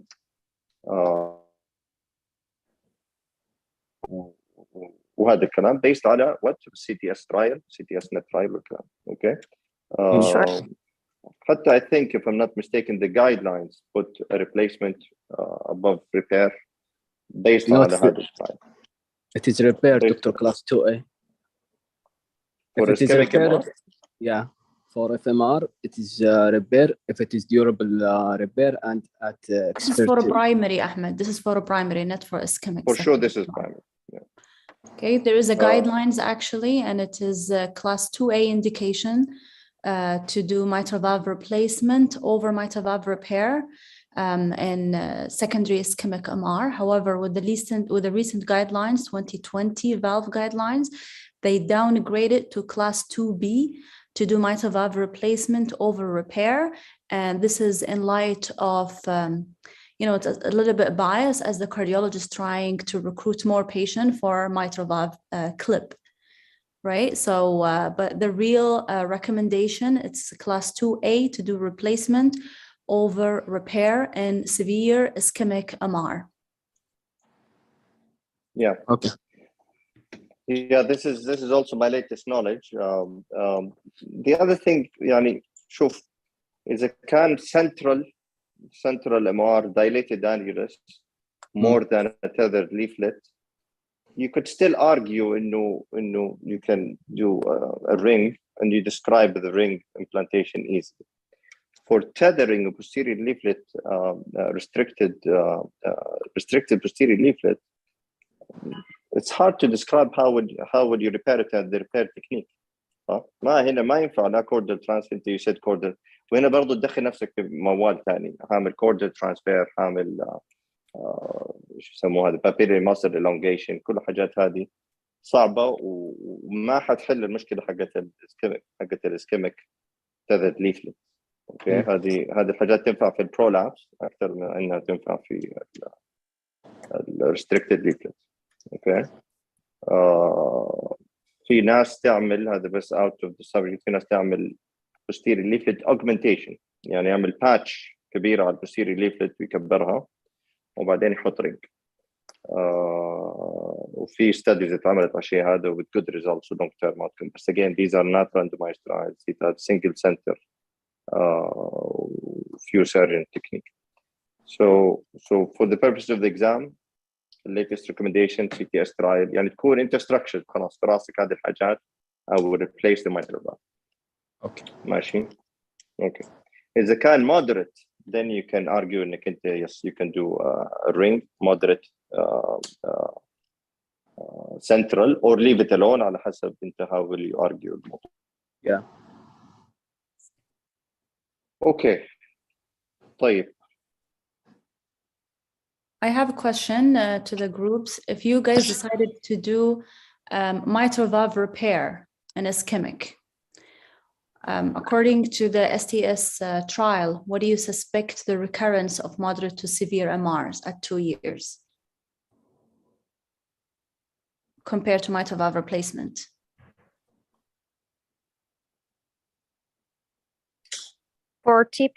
Around 40, 30 to 40. For the repair? Yes. Okay, and for the replacement?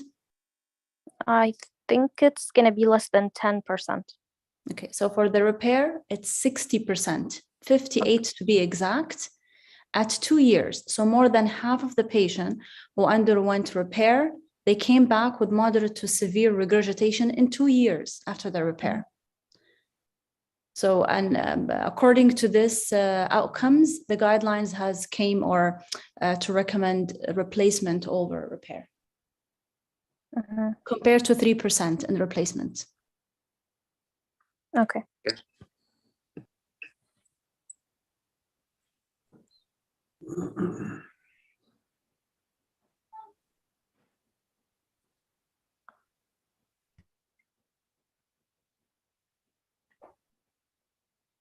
Okay, sorry. I was just checking.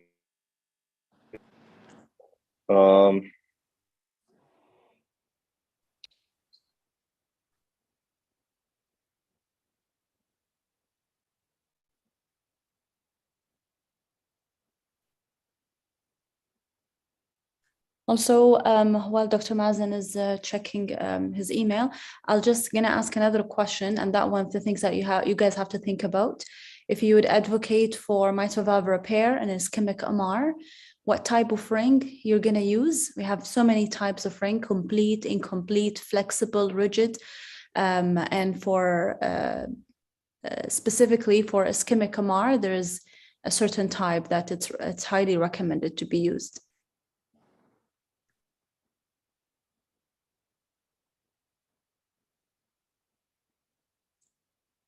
Ahmed, any clue? Given that you're the most senior. No, unfortunately. Okay, so for ischemic MR, I think it's Miriam, it's a rigid complete. Excellent. So always rigid complete. And when Dr. Mazen asked Ahmed to measure the anterior leaflet height, and it was 36, and he asked him about the size of the ring that you would use.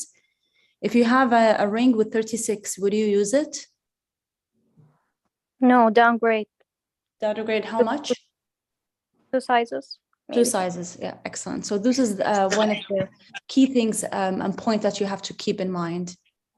It's different than primary MR.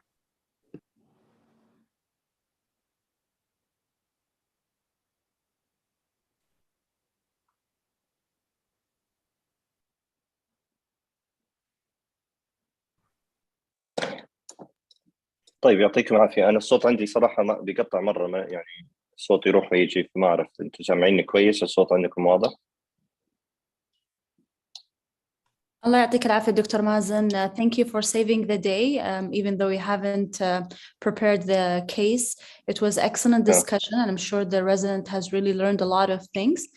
Sure. Maybe we have more cases, but for the sake of time, we can wrap up today. And if we have more cases, maybe Dr. Abdullah can arrange another day and we can go through that. ممتاز. Have any questions to Dr. Mazen?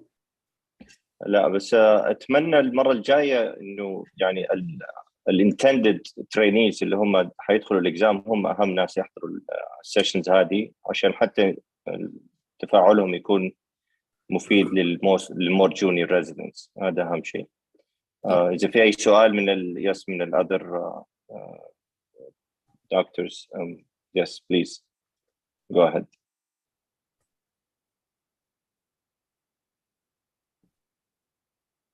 So yeah, again, I'll echo the same comment. Please try to participate. If you just hear, you will forget. If you participate and if you make a mistake, you will never forget. So it's fine. We're all here to learn. So it's okay to make a mistake here, it's better than making the mistake in the exam or in the real life. Exactly. السلام عليكم. وعليكم السلام ورحمة الله وبركاته. أهلا دكتور فريد، الله يعطيك العافية. دكتور مازن، دكتورة مريم، شكرا لكم في الحقيقة، جهود جبارة. الله يعطيك العافية. على قولك يعني النقطة هذه اللي انتم بيتكلموا فيها you may want to stop recording يا روان. أنا طبعا عندي اقتراح بسيط، ما أدري، أنا أشوف هنا كثير من الشباب اللي هم أعرف إنهم R5، دكتور سلبود، الدكتورة آيات، وفي مين كمان، الدكتور عبد الله كان قبل شوية موجود. عموما يعني maybe we should tailor this to the people who are interested and showing all the time. ما أدري، اقتراح بسيط. أسمع أول شيء من نفس الشباب السلبود وآيات. Do you think that we can tailor this to your level? Yeah, it's okay. Would you be interested يعني to join and participate in a more aggressive let's say interaction? Yeah, sure. أحمد، ما أدري، أحمد ما سمعت صوته. كحالي من أحمد برضو. لا عموما يعني it's okay. So ما أدري مريم, I would leave this decision of course to you and your team. But certainly it's very obvious إنه الشباب ما أدري وقفوا الريكوردينج ولا ما يبغوا يوقفوها. لا هو لسه ستيل ريكورد. أنا هتكلم شوية كده بكلام شوية يعني عموما حتى لو سمعوها يعني في اليوتيوب إيش حتكون. الله المستعان. يعني فعلا في إعراض غريب جدا من السينيور ريزيدنت، وهذا اللي من الأشياء اللي بتثير يعني تساؤلات على البرنامج ككل. يعني should we really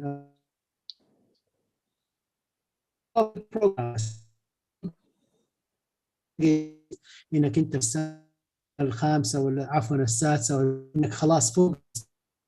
يمكن فعلا الواحد يعتقد إنكم يعني إنه البرنامج ما يستاهل. شوف الواحد لين مراحل متأخرة كثير وهو بيتعلم وهو بيسأل وبيستفيد من زملائه، حتى من زميلك اللي يعني سبقك بسنة ولا سنتين. they can really offer you a lot of knowledge. وحياة المريض في النهاية بين يدك. إذا أنت في وقت العملية ما تقدر تجاوب ولا ما تقدر تفكر على الأقل تفكير سليم، في النهاية حتكون حياة المريض. ما أدري قديش الواحد يقدر يتحمل يعني في ضميره كده. فيا ريت الرسالة توصل فعلا للسينيور هذول اللي متكبرين على الوضع ولا هم يعني معرضين على التعليم بهذه الطريقة، ولا يمكن الواحد يوصل لهم خبر عن طريق البروجرام دايركتورز. أنا ما أدري، شوية يمكن كلامي شوية يعني يتعارض كثير من أهداف ونظرات الدكتورة مريم في السامية في الموضوع، وكيف إنها بتحاول تشجع وكذا، لأنها مرت في مراحل يعني هي والدكتور مازن وأمثالهم، يعني كثير من الشباب اللي راحوا وشافوا كيف التعليم في الخارج، وبيحاولوا ينقلوا يعني نفس الخبرات ومستوى التعليم على مستوى كبير جدا ينقلوه هنا. ولكن ما أدري، خلينا نسمع من الشباب اللي موجودين قبل ما نروح نشوف إيش رأي مريم ومازن في هذا الكلام. في أحد يحب يتبرع من الشباب؟ هل أحد عنده من الحماس يمسك الميكروفون ويتكلم؟ تفضلوا.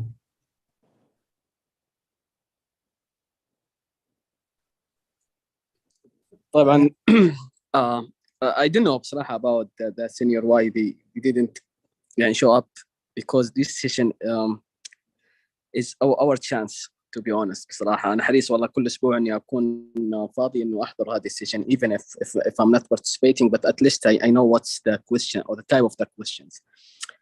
but I might give them an excuse because they يمكن sometimes they have chance to do works, I mean, in the OR, so they are preferring to do surgery rather than to attend the academic. But I'm not sure يعني, to be honest, because يعني many weeks اللي فاتت اللي راحت أقصد just only me and I think Rasha Khalifa show up one day. Anyhow, I have no idea about why they didn't show up. يعني نفس كلامك هذا اللي بتقوله، يعني للأسف بيتكرر يوم ويوم ويومين، فما أدري قديش الواحد يقدر يعطي أعذار. خلينا نعطيهم 70 عذر، يعني 70 أسبوع، يعني سنتين مثلا، يكون الواحد منهم اتخرج ولا استفاد على قولهم. يلا الله المستعان. ما أدري إيش رأيك يا مريم، دكتور مازن؟ والله دكتور فريد أنا معك يعني 1,000,000%. يعني بالذات الله يديكم العافية. يعني أنا شخصيا I didn't prepare, I didn't make a lot of effort, I feel disappointed إنه أنا يعني نسبيا I'm dedicating my time وتارك شوية مرضى وتارك شوية duties عشان أعطي السيشن هذا، فأبغى الاستفادة تكون to the maximum. أنتوا الله يديكم العافية أكيد يعني عملتوا شغل جبار ومجهود جبار ترتيب الأشياء هذه، تحطوا الكوريكولم للتيتشنج هذه وبتتواصلوا مع الناس وبترتبوا هذا كله، وفي النهاية يعني تحبطوا بهذه المواقف. هذا شيء ما هو كويس. هذا بالإضافة للخسارة الكبيرة اللي بيخسرها الريزيدنت زي ما تفضلت من الاكسبيرينسز. يعني احنا لما بنناقش الاكزام سيناريوز هذه اولا مفيدة للاكزام يعني purposes، وثانيا زي ما تفضلت في الريل لايف. يعني لما نتكلم على يعني لما جينا ندرس الموك اكزامز تعلمنا حاجات كثير قبل الاكزام in our real life ما شفناها في البراكتس. يعني مو شرط الحاجات اللي احنا بنتكلم عليها هذه زي الاورتيك فالف انجري during mitral valve، هذه انا يمكن الان عمري ما شفتها. تمام. في حاجات نتكلم عليها في الاكزام سيناريوز ممكن ما نشوفها لكن نعرف ايش حنسوي فيها، وهذا شيء مهم. اذا ما حضروا الاكزام وما جاءوا في الاختبار زي ما تفضلت يكون الريل لايف يحصل، ممكن يعمل حاجات خطأ يحاسب عليها اولا كطبيب ممارس، وثانيا يعني ممكن امام الله يحاسب انه هو ما سوى الشيء الصح للمريض. تمام. لكن لو يكون عمل الاشياء ستيب وايز، واحنا يعني شغلنا يعني زي ما انتم عارفين يعني في حياه او موت، يعني ما في لعب. ويحصل ما في كارديك سيرجن ما مات عليه مرضى، لكن في الاول وفي الاخير لما يموت المريض والواحد عمل كل اللي يقدر عليه ويكون عارف ويش بيسوي، على الاقل يعني تأنيب الضمير والفيل اوف جيلت ما يكون زي لما واحد يكون خبص ومعروف انه خبص في الحاله والمريض لا قدر الله توفى بهذا السبب. هذا الشيء اللي يعني هذه الديليما اللي حيعيشوا فيها الشباب اللي حيمارسوا ما عندهم هذا الاماونت اوف نوليدج. هذا شيء خطير صراحه. وسوري على الاطاله، الله يديكم العافيه. جزاك الله خير. very insightful في الحقيقه، شكرا. ما ادري مريم حناخذ برايك طبعا بحكم انك انت مترئيس المجموعه دي في ومضحيه اكبر تضحيه في المجموعه دي. Your team and your work is really appreciated. انا شخصيا بتعلم من تعليقاتكم وكده، وفي الحقيقه متاكد تماما انه كثير من الزملاء خاصه الجونيور they're really learning a lot from day to day. اتفضل يا مريم. الله يعطيك العافية دكتور فريد. بالعكس it's my pleasure. I was a little bit disappointed for the first few sessions لما شفت السينيور they don't want to participate. However, I was encouraging them إنه هو تحدي. It's not a challenge. It's only a case we're gonna discuss, and if you don't know the answer, it's totally fine. بس إذا شالوا من بالهم فكرة الإحراج قدام الزملاء ويحتسبونها بالله أن بالعكس الجونيور راح يتعلموا من أخطائي وأنا أتعلم من أخطائي. صدقوني when you make a mistake and you feel embarrassed a little bit, you're not gonna will never make this mistake again. فبحاول إن I encourage them إنه this is discussion عادية، و it is discussion عادية. Go through a lot of questions. ردا على اقتراحك دكتور فريد, if we can tailor it down to the R5, I would encourage the R5 or R4 to participate. However, I would advocate to keep the scenario at this level. I don't want to go down with the level of the scenario because I want everybody to learn. It's okay to recognize that you are R5 or R4. You may not know all the guidelines. You may not know all the answers. It's okay. We'll review the case and we'll go through everything. The aim of this is to learn. So that's my opinion. I think it's well taken and we'll continue with your advice. بس زي ما قلت بالنسبة للشباب اللي هم يعني يحسوا بالحرج من إنه قدام الجونيور يلخبط ولا يغلط ولا كده، أعتقد إنه هذه هي النقطة الكبيرة، إنه عندنا إحساس بالحرج إنه الواحد يتكلم ولا يغلط، بس هذا الوقت اللي تتعلم فيه تتكلم وتغلط وتتعلم أحسن من إنك يعني تسكت وما تسأل. من الحاجات هذا يعني واسألوا أهل الذكر إن كنتم لا تعلمون. فالحاجات الواحد لازم يعني يواجه هذا. ما في أحد مننا كامل وكلنا عندنا نقص. We have all the يعني pitfalls in our knowledge and the gaps in our knowledge or the techniques ولا كده. And the only way you can learn is by exposing those and trying to mend it.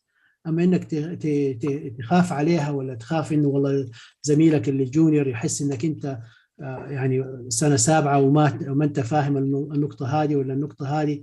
طبعا هذه أعتقد هو التكبر على العلم، هو ده بالضبط.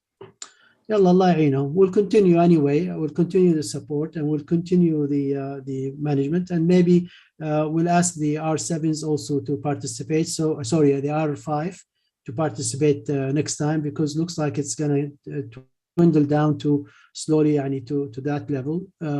They can manage, and some of them already have the experience. They are in the OR every day and they're practicing. They're doing the bypass, they're doing the valves, and they're seeing a lot of things. So hopefully it will reinforce some of these issues. طيب جزاكم الله خير. I'm stepping out وأشكركم مرة ثانية. شكرا جزيلا. Thank you very much. شكرا دكتور. يعطيكم العافية دكتور فريد. يعطيكم العافية جميعا. شكرا دكتور مازن.